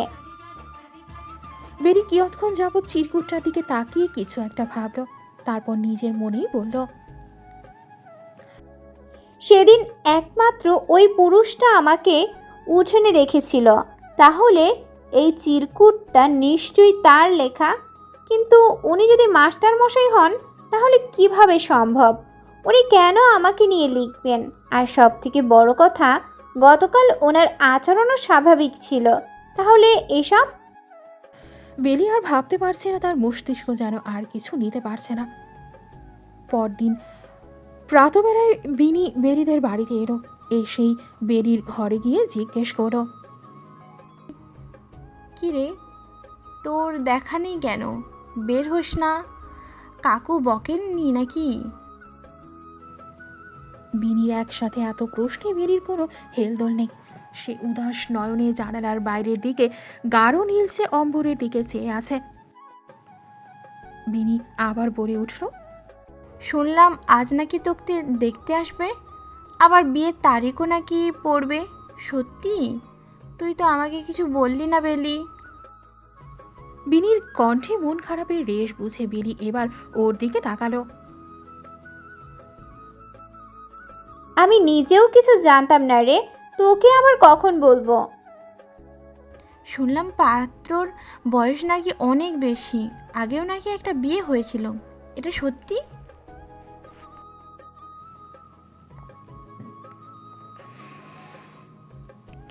বেলি এবার কেঁদে উঠল। ছোটবেলা থেকে বেলি চঞ্চল, কিন্তু কথায় কথায় কাদার মতো মেয়ে নয়। বিনি বোধহয় কখনো বেলিকে এমন কান্নারত অবস্থায় দেখেনি। সে কি বলে নিজের সইকে সান্ত্বনা দেবে সেটাও বুঝতে পারছে না। সময়টা মধ্যাহ্নের কিছুটা পর। বণিক বাড়িতে নতুন অতিথিদের আগমন ঘটল। চেরুকি গ্রামের অমূল্য বণিক, সাথে তার ছেলে নৃপেন বণিক এবং নৃপেনের জেঠা, কাকা, মামারাও এসেছেন। অশোক বণিক, বিহল বণিক আর নির্দয় অতিথিদের অভ্যর্থনায় ব্যস্ত। মিহিরকান্ত বণিক বসার ঘরে বসে আছেন। অশোক বণিক চান বিয়ের পাকা কথাটা আজই সেরে ফেলতে, এজন্য তিনি একটু চিন্তিত বটে। বাড়ির গৃহিণীরা সবাই বিভিন্ন রকম খাবারের পদ সাজিয়ে অতিথিদের সামনে হাজির করছেন। অশোক বণিক পাত্রের বাবা অমূল্য বণিকের সাথে বিভিন্ন কুশলাদি বিনিময় করছেন। তবে তিনি একটা জিনিস লক্ষ্য করছেন, অতিথিদের সবার মুখে একটা থমথমে অবস্থা বিরাজ করছে। বসার ঘরে এক বিরাট বৈঠক বসেছে বললে ভুল হবে না। অমূল্য বণিক একটু ইতস্তত ভাব করে বললেন,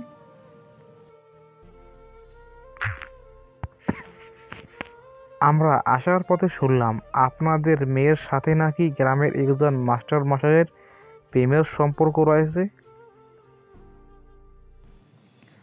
অমূল্য বণিকের আকস্মিক বার্তায় বসার ঘরে যেন বজ্রপাত হলো। সকলের চোখে মুখের অবস্থা এখন তেমনই। নীরবী বণিক, মনোরমা বণিক, অতসী আর অপরূপা হেসেলের ঘর থেকে সবটা শুনেছেন। তারাও অবাক। ইতিমধ্যে বেলির পিসি অতসী বণিক নানা কটু কথা বলা শুরু করেছেন। বেলির মা কি বলবে, কি করবে, কিছুই বুঝতে পারছেন না। অশোক বণিক বললেন, আপনারা বোধহয় ভুল শুনেছেন, আমার মেয়ের এমন কোনো সম্পর্ক নেই। আমরা আপনাদের গ্রামে পা রাখার সাথে সাথে এই খবর পেয়েছি অশোক মশাই। নেহাত এত দূর থেকে এলাম, যদি আরও আগে খবরটা পেতাম তাহলে নিশ্চয়ই আমরা আজ আপনার বাড়িতে আসতাম না। পাত্রের জ্যাঠা উক্ত কথাটি বলে অশোক বণিকের দিকে প্রশ্নাত্মক দৃষ্টিতে চেয়ে আছেন। পাত্রের আরেক কাকা বললেন, ধনী বাবার একমাত্র মেয়ে, তাই বোধ হয় শিকল ছেড়ে দিয়েছেন, তাই না মশাই? যতই হোক, মেয়ে মানুষকে সবসময় চার দেয়ালের মধ্যে বন্দি করে রাখতে হয়। ছেড়ে দিয়েছেন তো উঠছে, সমাজের নিয়মেই এটা। আবার আরেকটা কথাও শোনা যাচ্ছে। পাত্রের এক কাকা, ও আমাদের মেয়ে নাকি গতকাল সন্ধ্যা রাতে সেই মাস্টার মশাইয়ের সাথে নদী বিলাসে গিয়েছিল।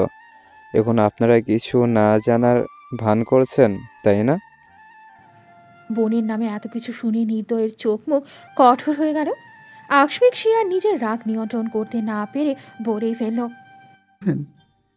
থামুন আপনারা, তখন থেকে আমার বোনের নামে বাজে বাজে যত কথা বলেই যাচ্ছেন। আমাদের তো কিছু বলার সুযোগ দিবেন নাকি?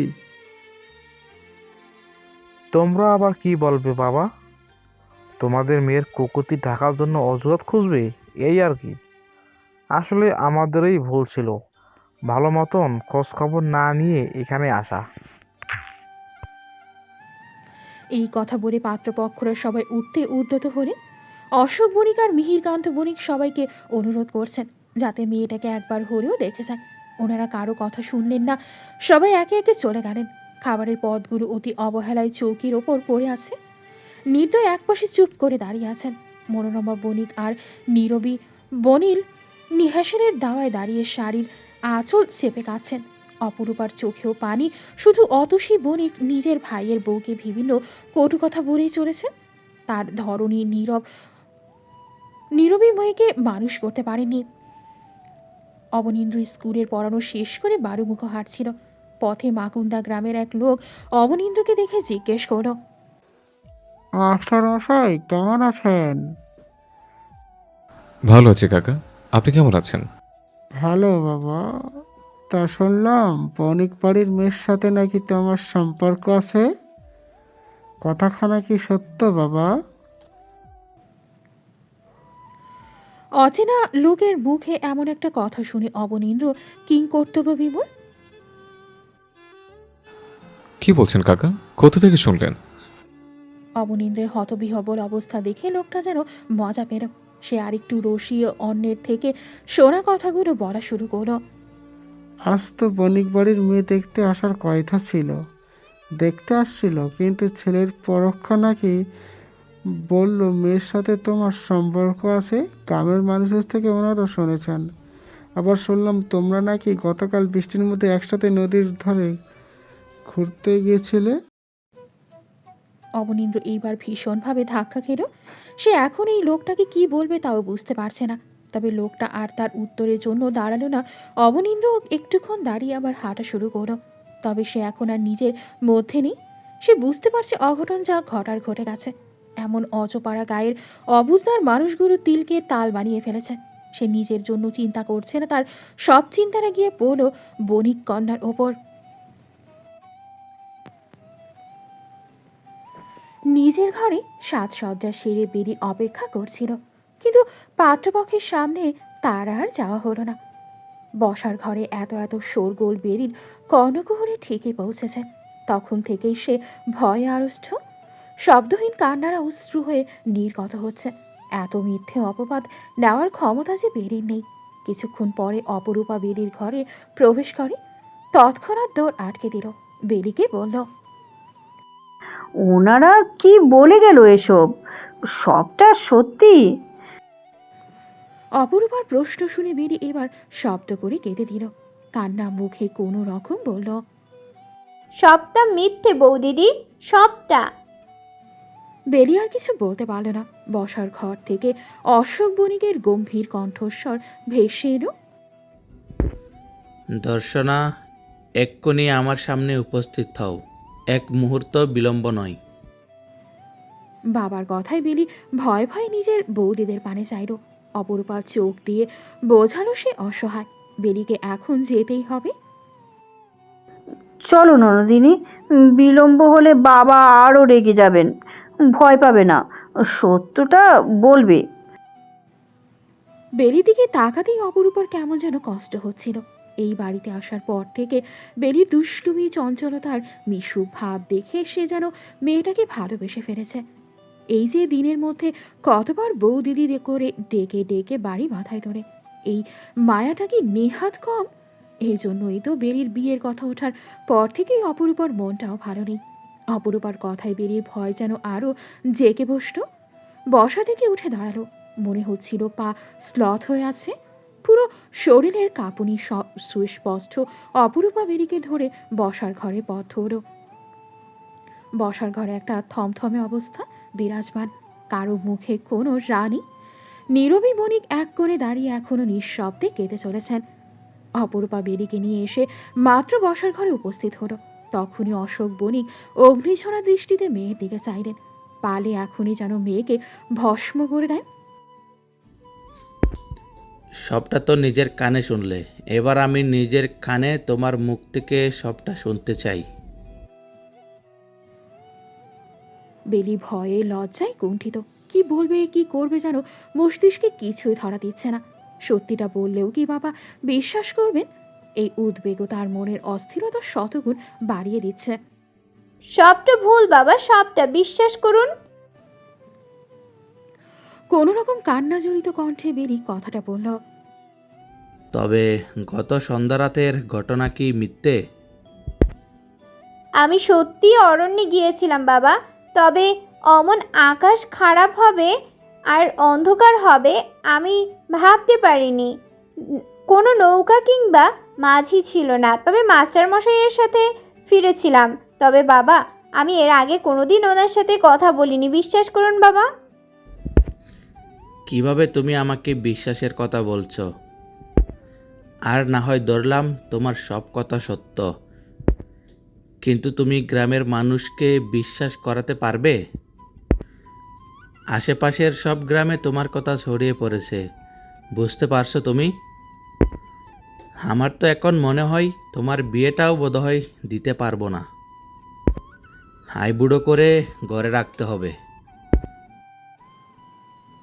অশোক বণিকের কথায় নীরবী আর চুপ থাকতে পারেন না। আপনি এসব কি কথা বলছেন? আমি জানি আমার মেয়ে কোনো ভুল কথা বলছে না। এই সমাজ আর সমাজের মানুষ আমার মেয়ের গায়ে কলঙ্ক দেবার জন্য উঠে পড়ে লেগেছে, আর আপনি সেই সমাজের পক্ষ নিয়ে নিজের মেয়েকে এমনভাবে কথা শোনাচ্ছেন। বুঝে শুনে কথা বলো নীরবী। আমি যা বলেছি তার মধ্যে একটা শব্দ মিথ্যে নয়। বাবার কথা শুনে নির্দয় যেন হতবাক। সে বলল, আপনি কার সাথে বেলির বিয়ে দিতে চাইলেন বাবা? একটা মেরুদণ্ডহীন পুরুষ মানুষের সাথে? কিছুক্ষণ আগে সবাই যে এত কথা বলাবলি করছিল, আপনি সেই পুরুষেরটার মুখে থেকে একটাও শব্দ শুনছেন? আমার তো মনে হচ্ছিল সে একটা কলের পুতুল। ভালোই হয়েছে বিয়েটা ভেঙে গেছে। তাহলে তোমার বোনকে তুমি কিভাবে বিয়ে দিবে দাও, আমি আর এসবের মাঝে নেই। এই কথা বলে তৎক্ষণাৎ প্রস্থান করলেন অশোক বণিক। বেলিও কাঁদতে কাঁদতে নিজের ঘরের দিকে অগ্রসর হলো। অদর্শী বণিক এতক্ষণ চুপচাপ সব দেখছিলেন। এবার তিনি মনোরমা বণিককে উদ্দেশ্য করে বললেন, আমি আজই ফিরে যাচ্ছি মা। তোমাদের এত রং তামাশার মধ্যে আমি নেই। বেলির বিয়ে যদি কখনো ঠিক হয় তো অশোককে বলিও যেন একখানা পত্র পাঠিয়ে দেয়। মনোরমা বণিকও অনেকটা ভেঙে পড়েছেন, যার দরুন মেয়ের কথায় প্রত্যুত্তর করলেন না। প্রকৃতির বুকে গোধূলির ছায়া নেমেছে। গোধূলির অম্বরে পাখিরা ঝাঁকে ঝাঁকে উড়ে নিজের নীড়ে ফেরায় মত্ত। কর্মব্যস্ত মানুষরাও নিজেদের কর্মের পরিসমাপ্তি শেষে ঘরে ফেরায় উদ্যত। তবে অবনীন্দ্র আজ এখনও বাড়িমুখ হয়নি। মোহনা গ্রামের বিশালাকার পুকুর পাড়ে আনমনা হয়ে বসে আছে সে। সূর্য দিগন্ত কোণে বিদায় নিচ্ছে। শেষ মুহূর্তে লালচে আভা অবনীন্দ্রের দু চোখে যেন ভ্রম তৈরি করছে। তার উদাস নয়নে সেদিনের সপ্তদশী কন্যার মুখাবয়ব যেন ভেসে বেড়াচ্ছে। তার এলোমেলো চরণ আকস্মিক ভয় পাওয়া অবনীন্দ্রের মনকে যেন উদ্বেগ করে তুলছে। অবনীন্দ্র আনমনা হয়ে আপন মনেই বলে উঠল, তুমি সেদিন যতই ভয় না পাওয়ার চেষ্টা করে থেকেছ, আমি কিন্তু প্রথম থেকে তোমার ভয় পাওয়ার ধরে ফেলেছি দর্শনা বণিক। অবনীন্দ্র ভাবল, মিথ্যে হোক আর যাই হোক, তার জন্যই যখন আজ বেলির এই করুণ অবস্থা, তাহলে এই অবস্থা থেকে বেলিকে রক্ষা করার দায়িত্বটাও নিশ্চয়ই তার। বেলির বর্তমান পরিস্থিতি নিয়ে অবনীন্দ্র উদ্বিগ্ন। সে বুঝতে পারে একটা মেয়ের জন্য এমন পরিস্থিতি ঠিক কতটা ভয়াবহ। অবনীন্দ্র পুকুর পাড় থেকে উঠে দাঁড়ালো। ততক্ষণে চারিদিকে অন্ধকার ঝেপে বসেছে। পুকুর আর বড় বড় মাঠের মাঝখানে সরু মাটির রাস্তা দিয়ে অবনীন্দ্র হাঁটছে। দুপাশে সারি সারি কত গাছপালা, গাছের ডালে কত পাখির আনাগোনা। পাখিদের মিষ্টি মধুর গুঞ্জন অবনীন্দ্রের কর্ণকুহুরে সুখ সুখ হয়ে ধরা দিচ্ছে। এই মুহূর্তে তার মনটা যেন একটু হালকা হলো। প্রকৃতির অনিন্দ্য সুন্দর এই রূপ অবলোকন করতে করতে অবনীন্দ্র বাড়ির দৌড়ে পা রাখল। বাড়িতে পা রাখতেই তাপসী দাস ছুটে এসে ছেলের সামনে দাঁড়ালেন। এসব কি বলছিস বাপ? আশেপাশে সব গায়ে তো রটে গেছে তোর নাকি মাকুন্দা গায়ে বণিক কন্যার সাথে সম্পর্ক আছে। মেয়েটাকে সবাই কত কি বলছে। তাপসী দাসের বলার ধরনে অবনীন্দ্রের মনে হলো তার মায়ের সব মমতা গিয়ে মেয়েটার উপর বর্ধিত হচ্ছে। তোমাকে কে বলেছে এসব? আজ তো মাকুন্দা গায়ে হাটবার ভুলে গেছিস? তোর বাবা ওখানেই গিয়ে সব শুনে এলো। গ্রামের মানুষ মিথ্যে রটাচ্ছে মা। ওদের কাজই ছোট কিছুকে বড় করে উপস্থাপন করা। মা ছেলের কথার মাঝে বিজু দাস এবং অরুণিমাও বাইরে এলো। অরুণিমা বলল, হয় ওই মেয়েকে তোমার বিয়ে করতে হবে, না হলে মেয়েটা সমাজের মানুষের কটু কথার তলায় চাপা পড়ে যাবে। জাতপাতের ব্যবধান ভুলে গেলি নাকি রে? ওরা বণিক আর আমরা দাস। আমার ছেলে যতই পড়ালেখা জানা হোক কিংবা বিলেত থেকে পড়ে আসা মাস্টার হোক, জাতের দিকে তাকিয়ে ওদের মেয়েকে কখনো আমাদের ঘরে দিবে না। দরকার হলে মেয়েকে চিরজীবন ঘরে রেখে দেবে, তাও তো দিবে না। বিজু দাসের কথায় অবনীন্দ্রের মন কেমন বিচলিত হয়ে উঠল। এটাই তো সত্য। সে আর এক মুহূর্ত বাইরে না দাঁড়িয়ে নিজের ঘরে চলল। সময়টা গ্রীষ্মের মাঝামাঝি। এক পক্ষ আগেই প্রকৃতি থেকে বসন্ত পুরোদমে বিদায় নিয়েছে। বণিক বাড়ির অবস্থা এখনও স্বাভাবিক হয়নি। সর্বদা থমথমে অবস্থা বিরাজমান। সেই সাথে বণিক বাড়ির মানুষগুলোর ওপর সমাজস্থ মানুষদের নানান কটু কথাও থামেনি। অবশ্য সমাজটা এমনই, মেয়েদের সামান্য খুঁতো বড় করে দেখা হয়। দোষ না করলেও মেয়েদেরকে দোষী বানানো হয়, আর পুরো মেয়ে জাতীয় তখন সেই বিপদগ্রস্ত মেয়েটার বিরুদ্ধে কথা বলে, অর্থাৎ মেয়েরাও মেয়েদের বোঝার চেষ্টা করে না। আর রইল পুরুষ জাতি, তারা তো সদা সর্বদা মাথা উঁচু করে বাঁচার জন্যই পৃথিবীতে এসেছে। তাদের খুঁত কিংবা দোষ কোনোটাই ধরা হয় না, যেমনটা অবনীন্দ্রের ক্ষেত্রে বলা বাহুল্য। ঘটনাটা ঘটার এক পক্ষ সময় অতিক্রম হওয়ার সাথে সাথেই অবনীন্দ্রকে নিয়ে বিভিন্ন মানুষদের কথাবার্তা সব বন্ধ হয়ে গেল, কিন্তু বেরিকে নিয়ে বিভিন্ন কটু কথা যেন দিনকে দিন বাড়ছে। এর মধ্যে অশোক বণিক মেয়ের বিয়ের জন্য চেষ্টার কমতি রাখছে না, কিন্তু সবার এক কথা, তাদের মেয়ে চরিত্রহীনা, বিয়ের আগেই পরপুরুষের সাথে সম্পর্কে লিপ্ত, আর এমন মেয়েকে কিছুতেই ঘরের বউ করা যাবে না। নির্দয় বিভিন্ন চেষ্টা করে যাচ্ছে, তবে সবার মুখে এক কথা, নীরবী বণিক যেন একেবারেই ভেঙে পড়েছেন। এদিকে মনোরমা বণিকের অবস্থাও তেমন ভালো নয়, একমাত্র নাতনির চিন্তায় তিনি প্রায় শয্যাশায়ী। অপরূপা বাড়ির সবাইকে সামলাতে ব্যস্ত, আর রইল বেরি, সে সারাক্ষণ নিজের ঘরে শুয়ে নয়তো বসে সময় কাটায়, কারোর সাথে কথা বলে না, সবসময় নীরবতাও কেন যেন আঁকড়ে রাখে।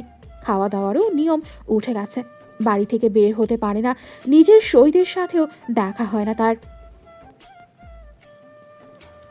আগের মতো পত্রও লিখে না, এমনকি তার প্রিয় উপন্যাসের পাতাগুলো ছুঁয়ে দেখে না, সেগুলো ভীষণ অবহেলায় পড়ে রইল।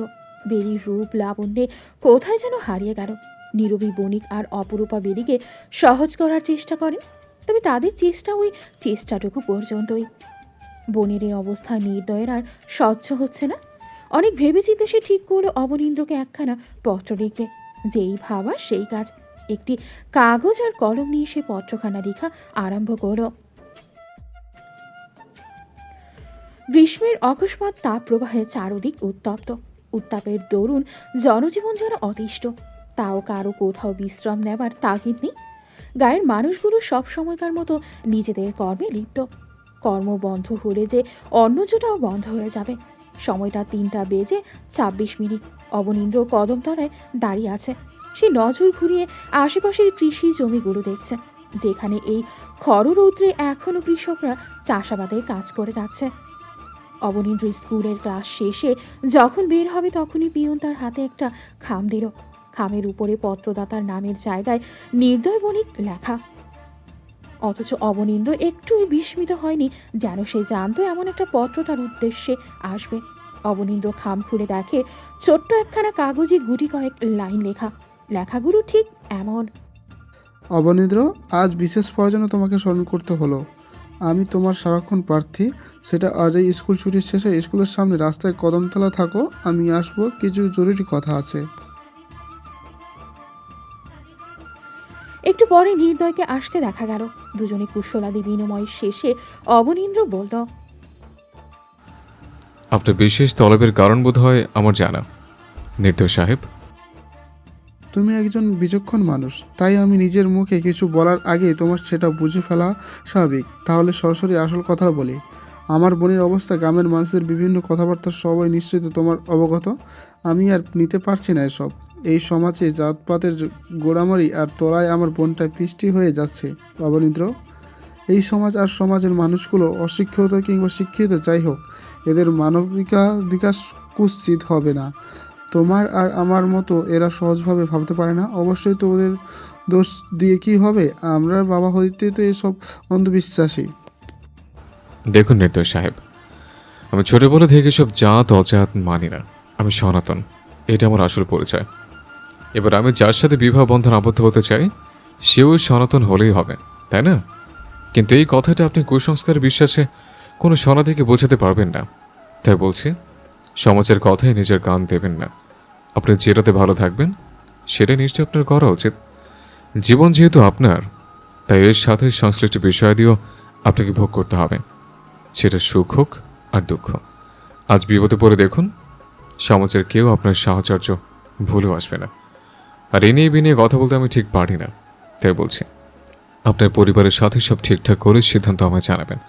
আমি সব কিছুতেই রাজি, আর আমার পরিবারও। আশা করি আমি কি বললাম আপনি তা বুঝেছেন। তোমার আর তোমার পরিবারের চিন্তা চেতনা খুবই প্রশংসনীয় অবনীন্দ্র। কিন্তু আমার পরিবারকে না হয় রাজি করলাম, এই সমাজ মানুষগুলোর মুখ কিভাবে বন্ধ করবে? আমার বোনকে এমনিতেই ভঙ্গুর হয়ে গেছে, এর বেশিও কিভাবে নেবে? আপনি শুধু সঠিক সিদ্ধান্ত জানাবেন, বাকিটা আমার দায়িত্ব। অবনীন্দ্রের কথায় নির্দয় যেন আশার প্রদীপ হাতে পেল।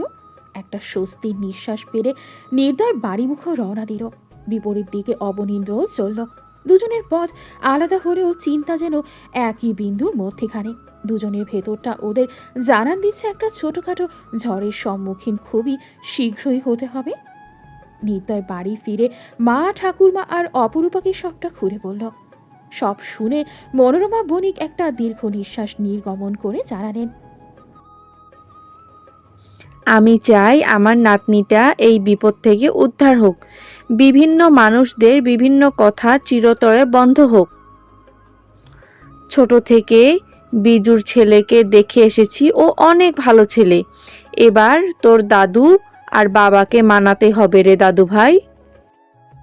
তুমি চিন্তা করো না, ঠাকুমার সবটা ঠিকঠাক হবে, শুধু একটু কষ্ট হবে এই যা। আর বাবাকে বুঝতে পারলেই দাদুও বুঝে যাবে। নীরবী বণিক কোনো কথা বলছে না। তিনি কেমন কাঠের পুতুলের মতো নির্জীব হয়ে বসে আছেন। নির্দয় তার মাকে লক্ষ্য করল। মায়ের দিকে তাকালে যে তার বুকটা ফেটে যায়। প্রতিদিন রাতে খাওয়া দাওয়া শেষ করে অশোক বণিক নিজের ঘরে বসে কিছুক্ষণ উপন্যাসের বই পড়েন। আজও খাবার খেয়ে যথারীতি উপন্যাসের বই পড়তে বসলেন। তখন নির্দয়ের প্রবেশ ঘটল। কি ব্যাপার, আজ হঠাৎ অসময়ে আমার ঘরে? কে বাবা, আমি কি আপনার ঘরে আসতে পারি না? তা কখন বললাম? এ সময় তো কখনোই আসো না, আজ হঠাৎ এলে। কিছু জরুরি কথা ছিল, মনে হলো এটাই উপযুক্ত সময়।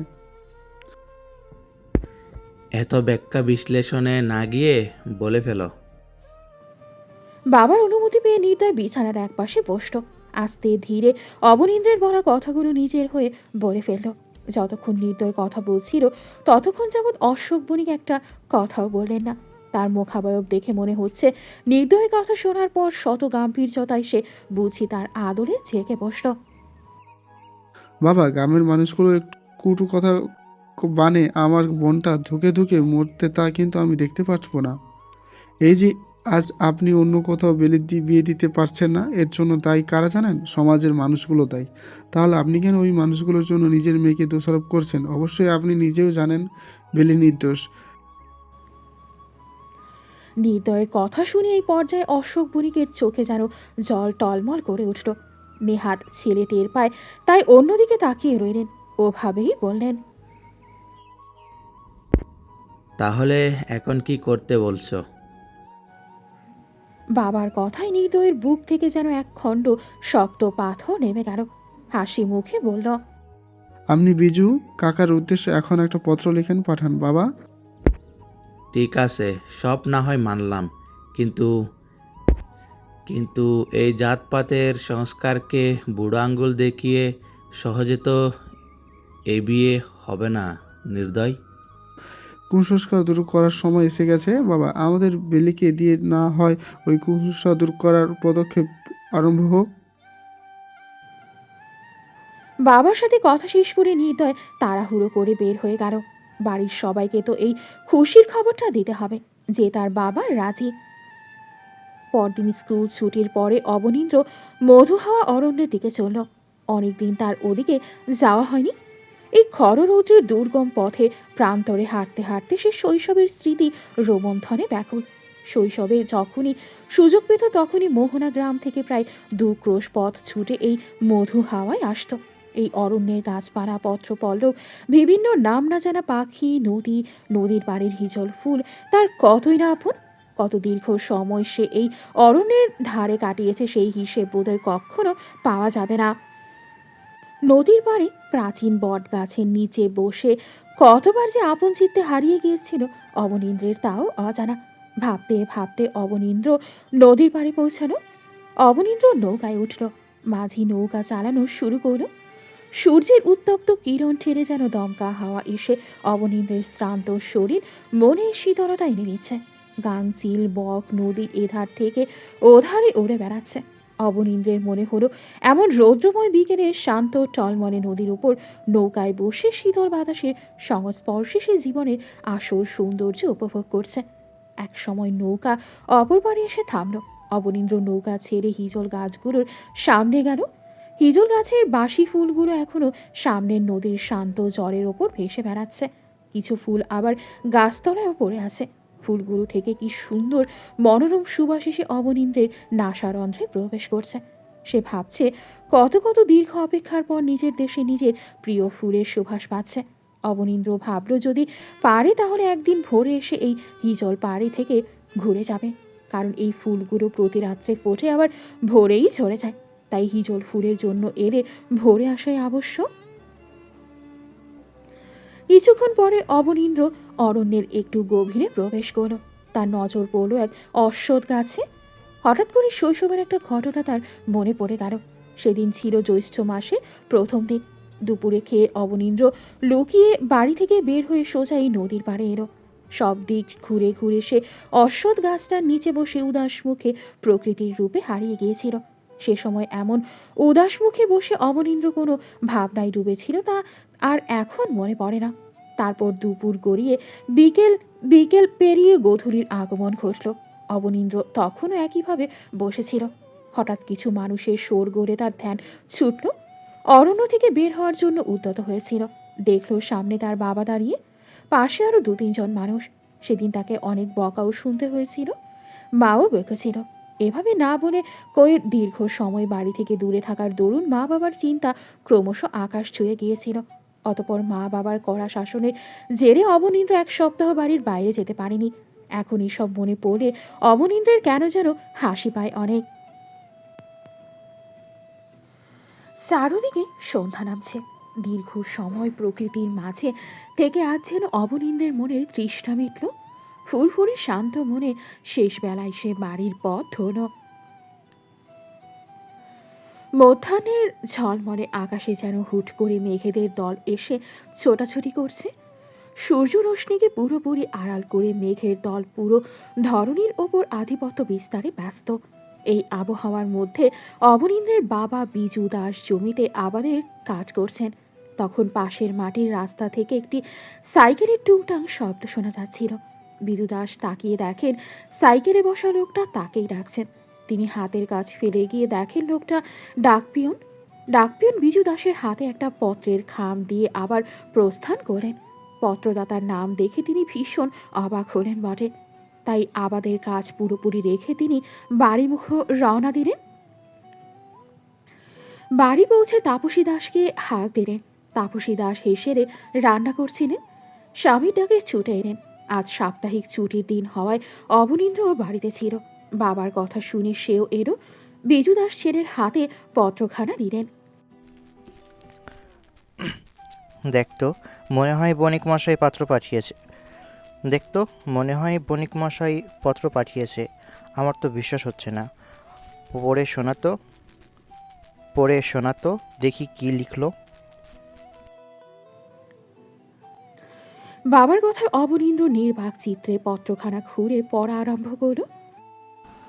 অবনীন্দ্র, শ্রদ্ধেয় বিজু, আশা করি পরম আনন্দতার সহিত ভালো আছো। একটা গুরুত্বপূর্ণ বিষয়ে আজ তোমাকে পত্র পাঠানো। আগে কখনো তোমার সাথে আমার মুখোমুখি কথা হয়নি, হয়তো ভিন্ন গ্রাম বলে তেমন সুযোগটা আসেনি। তবে খুব শীঘ্রই তোমার সাথে আমি দেখা করতে চাই আমার একমাত্র মেয়ের ব্যাপারে। তোমার একমাত্র সুপুত্র অবনীন্দ্র দাসের সাথে আমার একমাত্র কন্যা দর্শন বণিকের বিবাহ সম্পর্কিত আলাপ। এ বিষয়ে যদি তোমার কিংবা তোমার পরিবারের অন্যান্য সদস্যদের কোনো সমস্যা না থাকে তবে আগামীকাল অপরাহ্নে আমার বাড়িতে তোমাদের আসার আমন্ত্রণ রইল। আমি এবং আমার পরিবার তোমাদের অপেক্ষায় রইলাম। এতে অশোক বণিক। পত্রের লেখাগুলো শোনার পর অবনীন্দ্রের মা বাবা যেন নির্বাক হয়ে গেলেন। অথচ অবনীন্দ্রের আদরে কোনো প্রতিক্রিয়া নেই।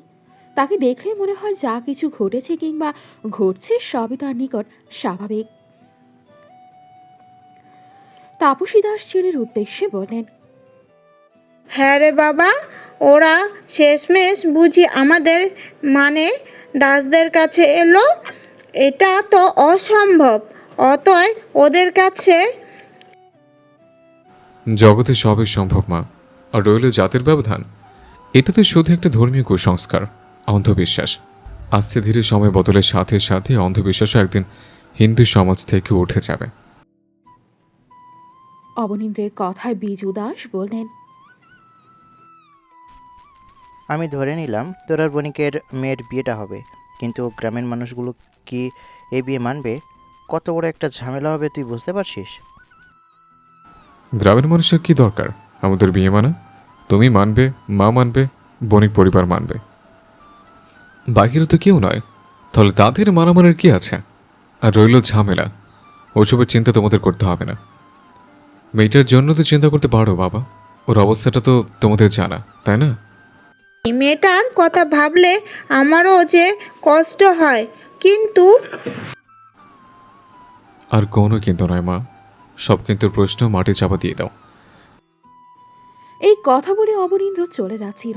আবার কিছু একটা মনে করে বাবা মায়ের সামনে এলো। অরুণিমাকে কিছুদিন আগে তার বর এসে নিয়ে গেল। অবনীন্দ্র ভাবল ভগ্নিপতিকে একটা পত্র পাঠানো দরকার। আগামীকাল যাতে সেও বণিক বাড়ি যাওয়ার জন্য নিজেকে প্রস্তুত করে যথাসময়ে এই বাড়িতে আসতে পারি। বাবা মাকে ভগ্নী আর ভগ্নিপতির কথা জানিয়ে অবনীন্দ্র পত্র লেখার জন্য ঘরমুখ প্রস্থান করল। অমাবস্যার নিগড় রাত, বাইরের কোথাও এক ফোঁটা আলো নেই। বেরির ঘরে শুধুমাত্র একটি হারিকেনের টিমটিমে আলো জ্বলছে, যার ফলে পুরো ঘর প্রায় অন্ধকারে নিমজ্জিত। অমাবস্যা হওয়ায় আজ আকাশে চাঁদও নেই, তবুও বেরি একটি চেয়ারে বসে জানালার বাইরের দিকে তাকিয়ে আছে। বাইরে প্রচণ্ড বাতাস, দমকা হাওয়া এসে ঘরের চার দেয়ালে যেন বাড়ি খাচ্ছে। হাওয়ার বেগে বেরির শাড়ির আঁচল উঠছে, চুলগুলো এতে চোখে মুখে আছড়ে পড়ছে। ঠিক কতক্ষণ এভাবে বসে অন্ধকারে নিমজ্জিত আকাশপানে চেয়েছিল বেরি তাও জানে না। একটু পরে নীরবী বণিক হাতে খাবার নিয়ে ঘরে এলেন। এসেই ঘরের জানালার কপাট বন্ধ করতে করতে বললেন, আজ বোধহয় তুমুল ঝড় নামবে বেলি। বৈশাখের প্রথম ঝড়, পেছনে আমবাগান থেকে সব আম নির্ঘাত ঝরে পড়বে। মেয়ের সাথে বিভিন্ন কথা বলতে বলতে নীরবী বণিক মেয়েকে খাবার খাইয়ে দিলেন। বেলিও মায়ের প্রতিটি কথায় সায় জানিয়ে গেল।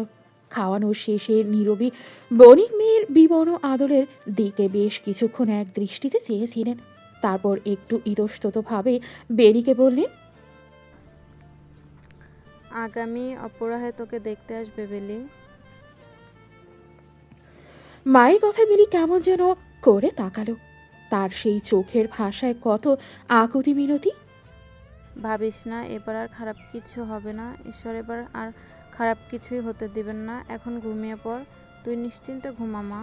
তোর মা বাবা ভাই থাকতে তোর কোনো ক্ষতি হবে না।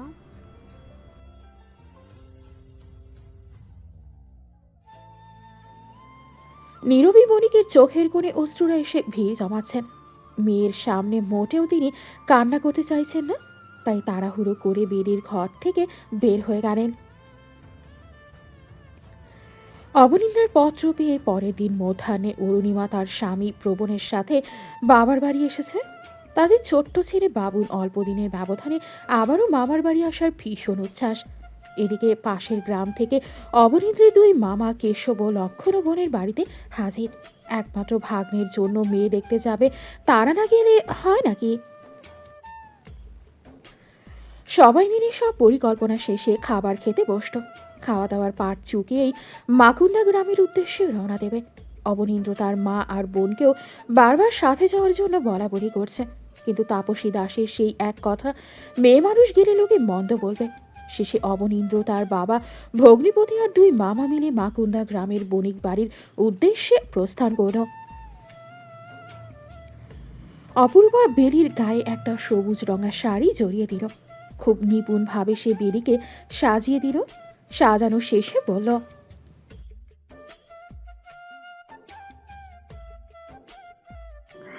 জানো ননদিনী, আজ তোমাকে মাস্টার মশাই দেখতে আসছেন। বেলি তৈরি হওয়ার পরপরই অবনীন্দ্ররা বণিক বাড়ির দৌড়ে পৌঁছালো। অশোক বণিক আপ্যায়নের কোনো ত্রুটি রাখছেন না। এই মুহূর্তে অশোক বণিককে দেখলে কেউ বলবে না উনি একদিন জাতপাতের বৈষম্যের অস্বীকার ছিলেন। নির্দয় আজ ভীষণ খুশি, তার চাওয়া যে পূর্ণ হতে চলেছে। সেও অতিথি সমাদরে ব্যস্ত। এক পর্যায়ে নীরবী বণিক গিয়ে ছেলের বউকে বললেন বেরিকে যেন বসার ঘরে উপস্থিত করে। এত সব মানুষের মধ্যে ছোট্ট নিহি এ ঘর ও ঘর ঘুরে ফিরে নাচছে, কারণ তার মা বলেছে এবার তার পিসিমণির বিয়ে হবে। এই খুশিতে সে আত্মহারা। বেলিকে বসার ঘরে উপস্থিত করার এক পর্যায়ে অশোক বণিক বিজু দাসের উদ্দেশ্যে প্রশ্ন করেন, বিজু, আমার মেয়েকে তোমাদের ঘরে নিতে আপত্তি নেই তো? আপত্তির তো প্রশ্নে ওঠে না মশাই। আপনার মেয়ে যদি আমার ঘরে আমার পুত্রবধূ হয়ে যায় তাহলে সেটা আমার 7 জন্মের ভাগ্য। বিজু দাসের কথায় উপস্থিত সকল ব্যক্তির মন যেন আনন্দে পুলকিত হলো। এর মধ্যে বেরি একটিবারও মাথা তুলে অবনীন্দ্রের দিকে চাইল না, আর না অবনীন্দ্র বেরির দিকে চাইল। বিভিন্ন কথাবার্তা শেষে মিহির কান্ত বণিক বললেন, আমরা তাই আগামী সপ্তাহে বিয়েটা হয়ে যাক, আপনাদের আপত্তি আছে? সবশেষে এইবার অবনীন্দ্রের কণ্ঠস্বর ভেসে এলো, আমাদের কোনো সমস্যা নেই, আপনারা আপনাদের সুবিধা অনুযায়ী তারিখটা জানাতে পারেন। অবনীন্দ্রের কণ্ঠস্বর বেরির কর্ণকুহরে প্রবেশ করার সাথে সাথে বেরির মনে হলো, এই যে মাস্টার মশাই তো গম্ভীর্যে ঘেরা, মনে হয় সমাজের চাপে এই বিয়ে করার সিদ্ধান্ত নিল। অবশেষে গুরুজনদের সিদ্ধান্তে আগামী জ্যৈষ্ঠ মাসের 4 তারিখ গোধূলি লগ্নে অবনীন্দ্র আর বেরির বিয়ে এখন ঠিক হলো। বণিক বাড়ির সবার মুখে এতদিন পরে যেন হাসি ফুটল। মনোরমা বণিক হাসতে হাসতে শাড়ির আঁচলে অশ্রুকণা মুছছেন। এদিকে নীরবী বণিকের বুকের ভেতর তোলপাড় হচ্ছে।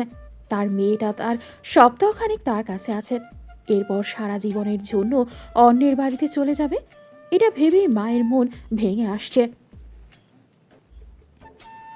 অন্যদিকে গ্রামের মধ্যে একটা চাপা গুঞ্জন ছড়িয়ে পড়েছে, বণিকদের মেয়ের সাথে দাসের ছেলের বিয়ে হচ্ছে। সেই ছেলে যতই শিক্ষিত আর বিলেত ফেরত হোক, দাস তো দাসী। অশোক বণিক কিভাবে এমন জাতের ঊর্ধ্বে গিয়ে দাসের ছেলের সাথে নিজের মেয়ের বিয়ে দিচ্ছেন, গ্রামের মানুষ সেটার কিনারা খুঁজে পাচ্ছেন না। অবনীন্দ্রদের বাড়ি ফিরতে সন্ধ্যা হয়ে গেল। তাপসী দাস আর অরুণিমা বিয়ের পাকা কথা শুনে বেশ উৎফুল্ল। ইতিমধ্যেই বিয়ের পরিকল্পনা সবাই মিলে শুরু করে দিয়েছে। অন্যদিকে বণিক বাড়িতেও বিয়ের তোড়জোড় শুরু হচ্ছে। অশোক বণিক একমাত্র ভগ্নিপতি বিহল বণিককে দ্রুত আমন্ত্রণপত্র পাঠিয়ে দিয়েছেন। 2 বাড়িতেই বিয়ের আমেজ শুরু। অতিথিদের আমন্ত্রণপত্র পাঠানো হচ্ছে, তবে বিপত্তি বাঁধল গ্রামের মানুষদের নিয়ে। জাতের ঊর্ধ্বে গিয়ে এ বিয়ে তারা কিছুতেই মেনে নিতে পারছে না। যুগ যুগ ধরে জাতে জাতে মিল রেখে বিয়ের কার্য সম্পন্ন হয়ে এসেছে, আর এখন কিনা বণিক বাড়ি আর দাস বাড়ি এই নিয়ম ভাঙতে বসেছে। বিগত 2 দিন ধরে বিভিন্ন মানুষ অবনীন্দ্রদের বাড়ি বয়ে এসে নানান কটু কথা বলে যাচ্ছে। একজন তো এমনও বলল, এই বিয়ের ধর্ম সইবে না, স্বয়ং ঈশ্বরের চাপ বর্ষিত হবে।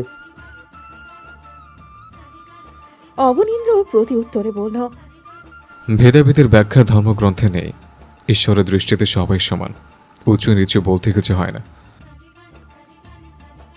অবনীন্দ্রের এমন আরও বিভিন্ন কঠোর কথায় আর তার অভিনব কঠোর ব্যক্তিত্বের দরুন গ্রামের মানুষগুলো এর বেশি কিছু বলার সাহস পায়নি। তবে অবনীন্দ্র জানে, আজ যদি তার পরিবারের আর্থিক অবস্থা আগেকার মতো করুণ হতো, কিংবা সে যদি বিলেত না যেত, হয়তো গ্রামের মানুষরা ওদেরকে এক ঘরে পর্যন্ত করে দিতে সময় নিত না। একই অবস্থা বণিক পরিবারেরও। তবে মাকুন্দা গ্রামের সব ধরনের মানুষ খাদ্যের জন্য বণিকদের উপরই নির্ভরশীল।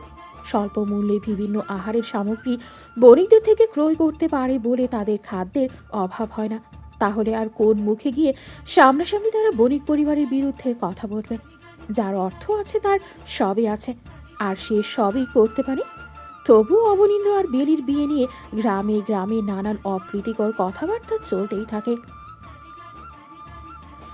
এত কিছুর মাঝে বিয়ের দিনক্ষণ এগিয়ে এসেছে। 2 পরিবারের আত্মীয় স্বজনের প্রচুর সমাগম। আত্মীয়রাও আবার অশোক বণিক আর নীরবী বণিককে নানান অপ্রীতিকর কথা শোনাতে ছাড়ছেন না। নিজেদের জাত খুইয়ে অন্য জাতের ছেলের সাথে একমাত্র মেয়ের বিবাহ দিচ্ছে, এটা তারা সহজভাবে নিতে পারছে না। এমনকি বেলির একমাত্র পিসি অতসী বণিকও এই বিয়ের বিরুদ্ধে কথা বলছেন। তবে সমস্ত জাত অজাতের কথা উড়িয়ে দু পরিবারের সদস্যরা তাদের সিদ্ধান্তে অটল রইল। দেখতে দেখতে জ্যৈষ্ঠ মাসের ৩ তারিখ অবনীন্দ্র আর বেলির গায়ে হলুদ সম্পূর্ণ হয়ে গেল। দুই বাড়িতে আলাদাভাবে এই অনুষ্ঠান সুষ্ঠুভাবে মিটল। ৪ তারিখ গোধূলি লগ্নে অবনীন্দ্র বরবেশে বরযাত্রী নিয়ে বণিক বাড়িতে পা রাখল, আর বেলি লাল শাড়িতে লাল টুকটুকে বউ সেজে অবনীন্দ্রের অপেক্ষায়। বণিকরা নতুন অতিথি সমাদরে কোনো ত্রুটি রাখলেন না। অতঃপর বিভিন্ন মন্ত্র উচ্চারণের মাধ্যমে বিবাহের সমস্ত নিয়মকানুন শেষে অবনীন্দ্র আর বেলি ৭ জন্মের জন্য ৭ পাকে বাধা পড়ল, আর সিঁদুর দানের মাধ্যমে পুরোহিত মশাই বিবাহ সমাপ্ত ঘোষণা করেন। কনে বিদায়ের সময় অশোক বণিক কান্নায় ভেঙে পড়েন। সবাই যেন শক্তপোক্ত মনের অধিকারী এই মানুষটার কান্না দেখে নির্বাক। নীরবী বণিক শক্ত করে মেয়েকে জড়িয়ে ধরে রেখেছেন। মনে হচ্ছে বাঁধন ছাড়লেই বুঝি তিনি আর কখনো মেয়েকে দু চোখে দেখতে পাবেন না। অপরূপাও এক কোণে দাঁড়িয়ে কাঁদছে। শুধু অতসী বণিকের চোখে জল নেই, তার মুখে এখনো অশান্তির চাপ স্পষ্ট। অবনীন্দ্রের দিকে তিনি কেমন রুষ্ট চোখে চেয়ে আছেন। তবে বিহল বণিক খুবই খুশি। তার মনে হচ্ছে অশোক বণিক মেয়ের জন্য যোগ্য পাত্র খুঁজে নিয়েছেন। এক আকাশ সমান বিষাদে টইটুম্বর হয়ে বণিক পরিবার তাদের একমাত্র কণিকের সারা জীবনের জন্য বিদায় দিয়ে দিলেন। আজ থেকে বেলি তাদের জন্য শুধু অতিথি। পালকি করে নতুন বউ বেশে অশ্রুজল নির্গত করতে করতে বেলি ও শ্বশুরালয়ে প্রস্থান করছে। অবনীন্দ্র যখন পালকি থেকে বেলিকে হাত ধরে নামাচ্ছিল, তখন এক মুহূর্তের জন্য অবনীন্দ্রের হৃদয় যেন থমকে গিয়েছিল। ভালো লাগা কিংবা খারাপ লাগা কিছু প্রকাশ না করে অবনীন্দ্র আস্তে করে হেসে ফেলল। বেলি সংকোচের সহিত অবনীন্দ্রের দিকে চাইলে অবনীন্দ্র বলল, তোমার এমন বাচ্চাদের মতো কান্না দেখে সেই কবে থেকে হাসি আসছিল, কিন্তু ভদ্রতার কারণে কষ্ট করে হাসি চাপতে হলো দর্শনা। বেলি রাগ করতে গিয়েও যেন পারল না। তার মাস্টার মশাইয়ের মুখে এই প্রথম নিজের নাম শুনে সে যেন নিশ্চল। তাপসী দাস ছেলের বউকে আদর সমাদরে বরণ করে নিতে ব্যস্ত। অরুণিমাও একমাত্র ভাইয়ের বউকে উৎসুক হয়ে কাছে টেনে নিচ্ছে। দাস বাড়িতে যেন খুশির আমেজ উপচে পড়ছে। সমাজের সমস্ত কলুষিত বাক্য, জাতের ভেদাভেদকে তুচ্ছ করে অবনীন্দ্র আর বেলির বিয়ে যেন এক দৃষ্টান্ত হয়ে রইল। অবনীন্দ্র আর বেলির বিয়ের 18তম দিন অতিক্রম হয়ে গেল। সেদিন অপরাহ্ন থেকে অম্বরে যেন মেঘের ছায়া নেমেছে। যে কোনো মুহূর্তে তুমুল বাড়িধারা ধরণীর বুকে উপচে পড়বে। বেলি নিজের ঘরে জানালার শিওরে বসে এক মনে পায়ে আলতা লাগাচ্ছিল। তার খোলা চুলগুলো বাতাসের ঝাপটায় মুখ ললাটের উপরিভাগে এসে আছড়ে পড়ছে। তখনই অবনীন্দ্র ঘরে প্রবেশ করল। বেলির দিকে এক পলক তাকিয়ে এগিয়ে এসে বেলির চুলগুলো যত্ন করে বেঁধে দিল। অথচ বেলির কোনো হেলদোল নেই। একটু পরে অবনীন্দ্র নিজে থেকে বলল, আচ্ছা, তোমার কাঠের বাক্সে ছোট চিরকুটগুলো কে দিল? আপনি কিভাবে জানেন কাঠের বাক্সে চিরকুট আছে? গত সপ্তাহে যখন তোমাকে তোমার বাবার বাড়ি থেকে নিয়ে আসার জন্য গিয়েছিলাম, তখন। এত প্রশ্ন না করে আমার কথা উত্তর দাও। বেলি অবনীন্দ্রের দু চোখের পানে চাইল। কিছুক্ষণ মৌন থেকে বলল, ওগুলো তো সব আপনার দেয়া চিরকুট। কি ভেবেছেন আমি বুঝবো না? বেলির কথায় অবনীন্দ্র হেসে উঠল। তবে আপনাকে দেখে কেউ বলবে না যে আপনিও প্রেম বিষয়ক চিরকুট লিখতে পারেন। আপনাকে দেখলে অনেক গম্ভীর মানুষ মনে হয়। বেলি হাসতে হাসতে কথাগুলো বলল, আমার সকল গাম্ভীর্যতা বাইরের জগতের মানুষদের জন্য, আর প্রেম শুধুমাত্র আমার স্ত্রীর জন্য। দুটো ব্যাপার তো এক করা যায় না, বলো? অবনীন্দ্রের কথায় বেলি কেমন লাজুক চোখে জানালার বাইরে চাইল। ততক্ষণে বর্ষণের বাড়িধারা ধরনের কোল ঘেঁষে গড়িয়ে পড়া আরম্ভ করেছে। হঠাৎ কিছু একটা মনে পড়ায় বেলি অবনীন্দ্রের দিকে তাকিয়ে বলল, আপনি চিরকুটগুলোতে হিজল ফুল কেন দিতেন? আপনার প্রিয় বুঝি? মধু হাওরণ হেসল ফুল, আর তুমি আমার ভীষণ প্রিয়। এবারও বেলি অবনীন্দ্রের কথার প্রতি উত্তরে করতে পারল না। অবনীন্দ্র ফের বলল, কাল ভোরে চলে যাই, হেজেল ফুল আর প্রেমের সৌন্দর্যতা না হয় একসাথে উপভোগ করলাম। লাজুক হেসে বেলি সায় জানিয়ে বলল, চলুন তবে। বেলির লাজুকতায় অবনীন্দ্র ভীষণ জোরে হেসে উঠল। এক পর্যায়ে হাসি থামিয়ে মায়াভরা চোখে বেলির দিকে চেয়ে শোধালো, আমার হেজেল ফুলের প্রেম সত্য হলো। আগামীকাল জ্যৈষ্ঠের ভোরে হেজেল ফুলের সাথে আমার প্রেমের মুখোমুখি সাক্ষাৎ হোক।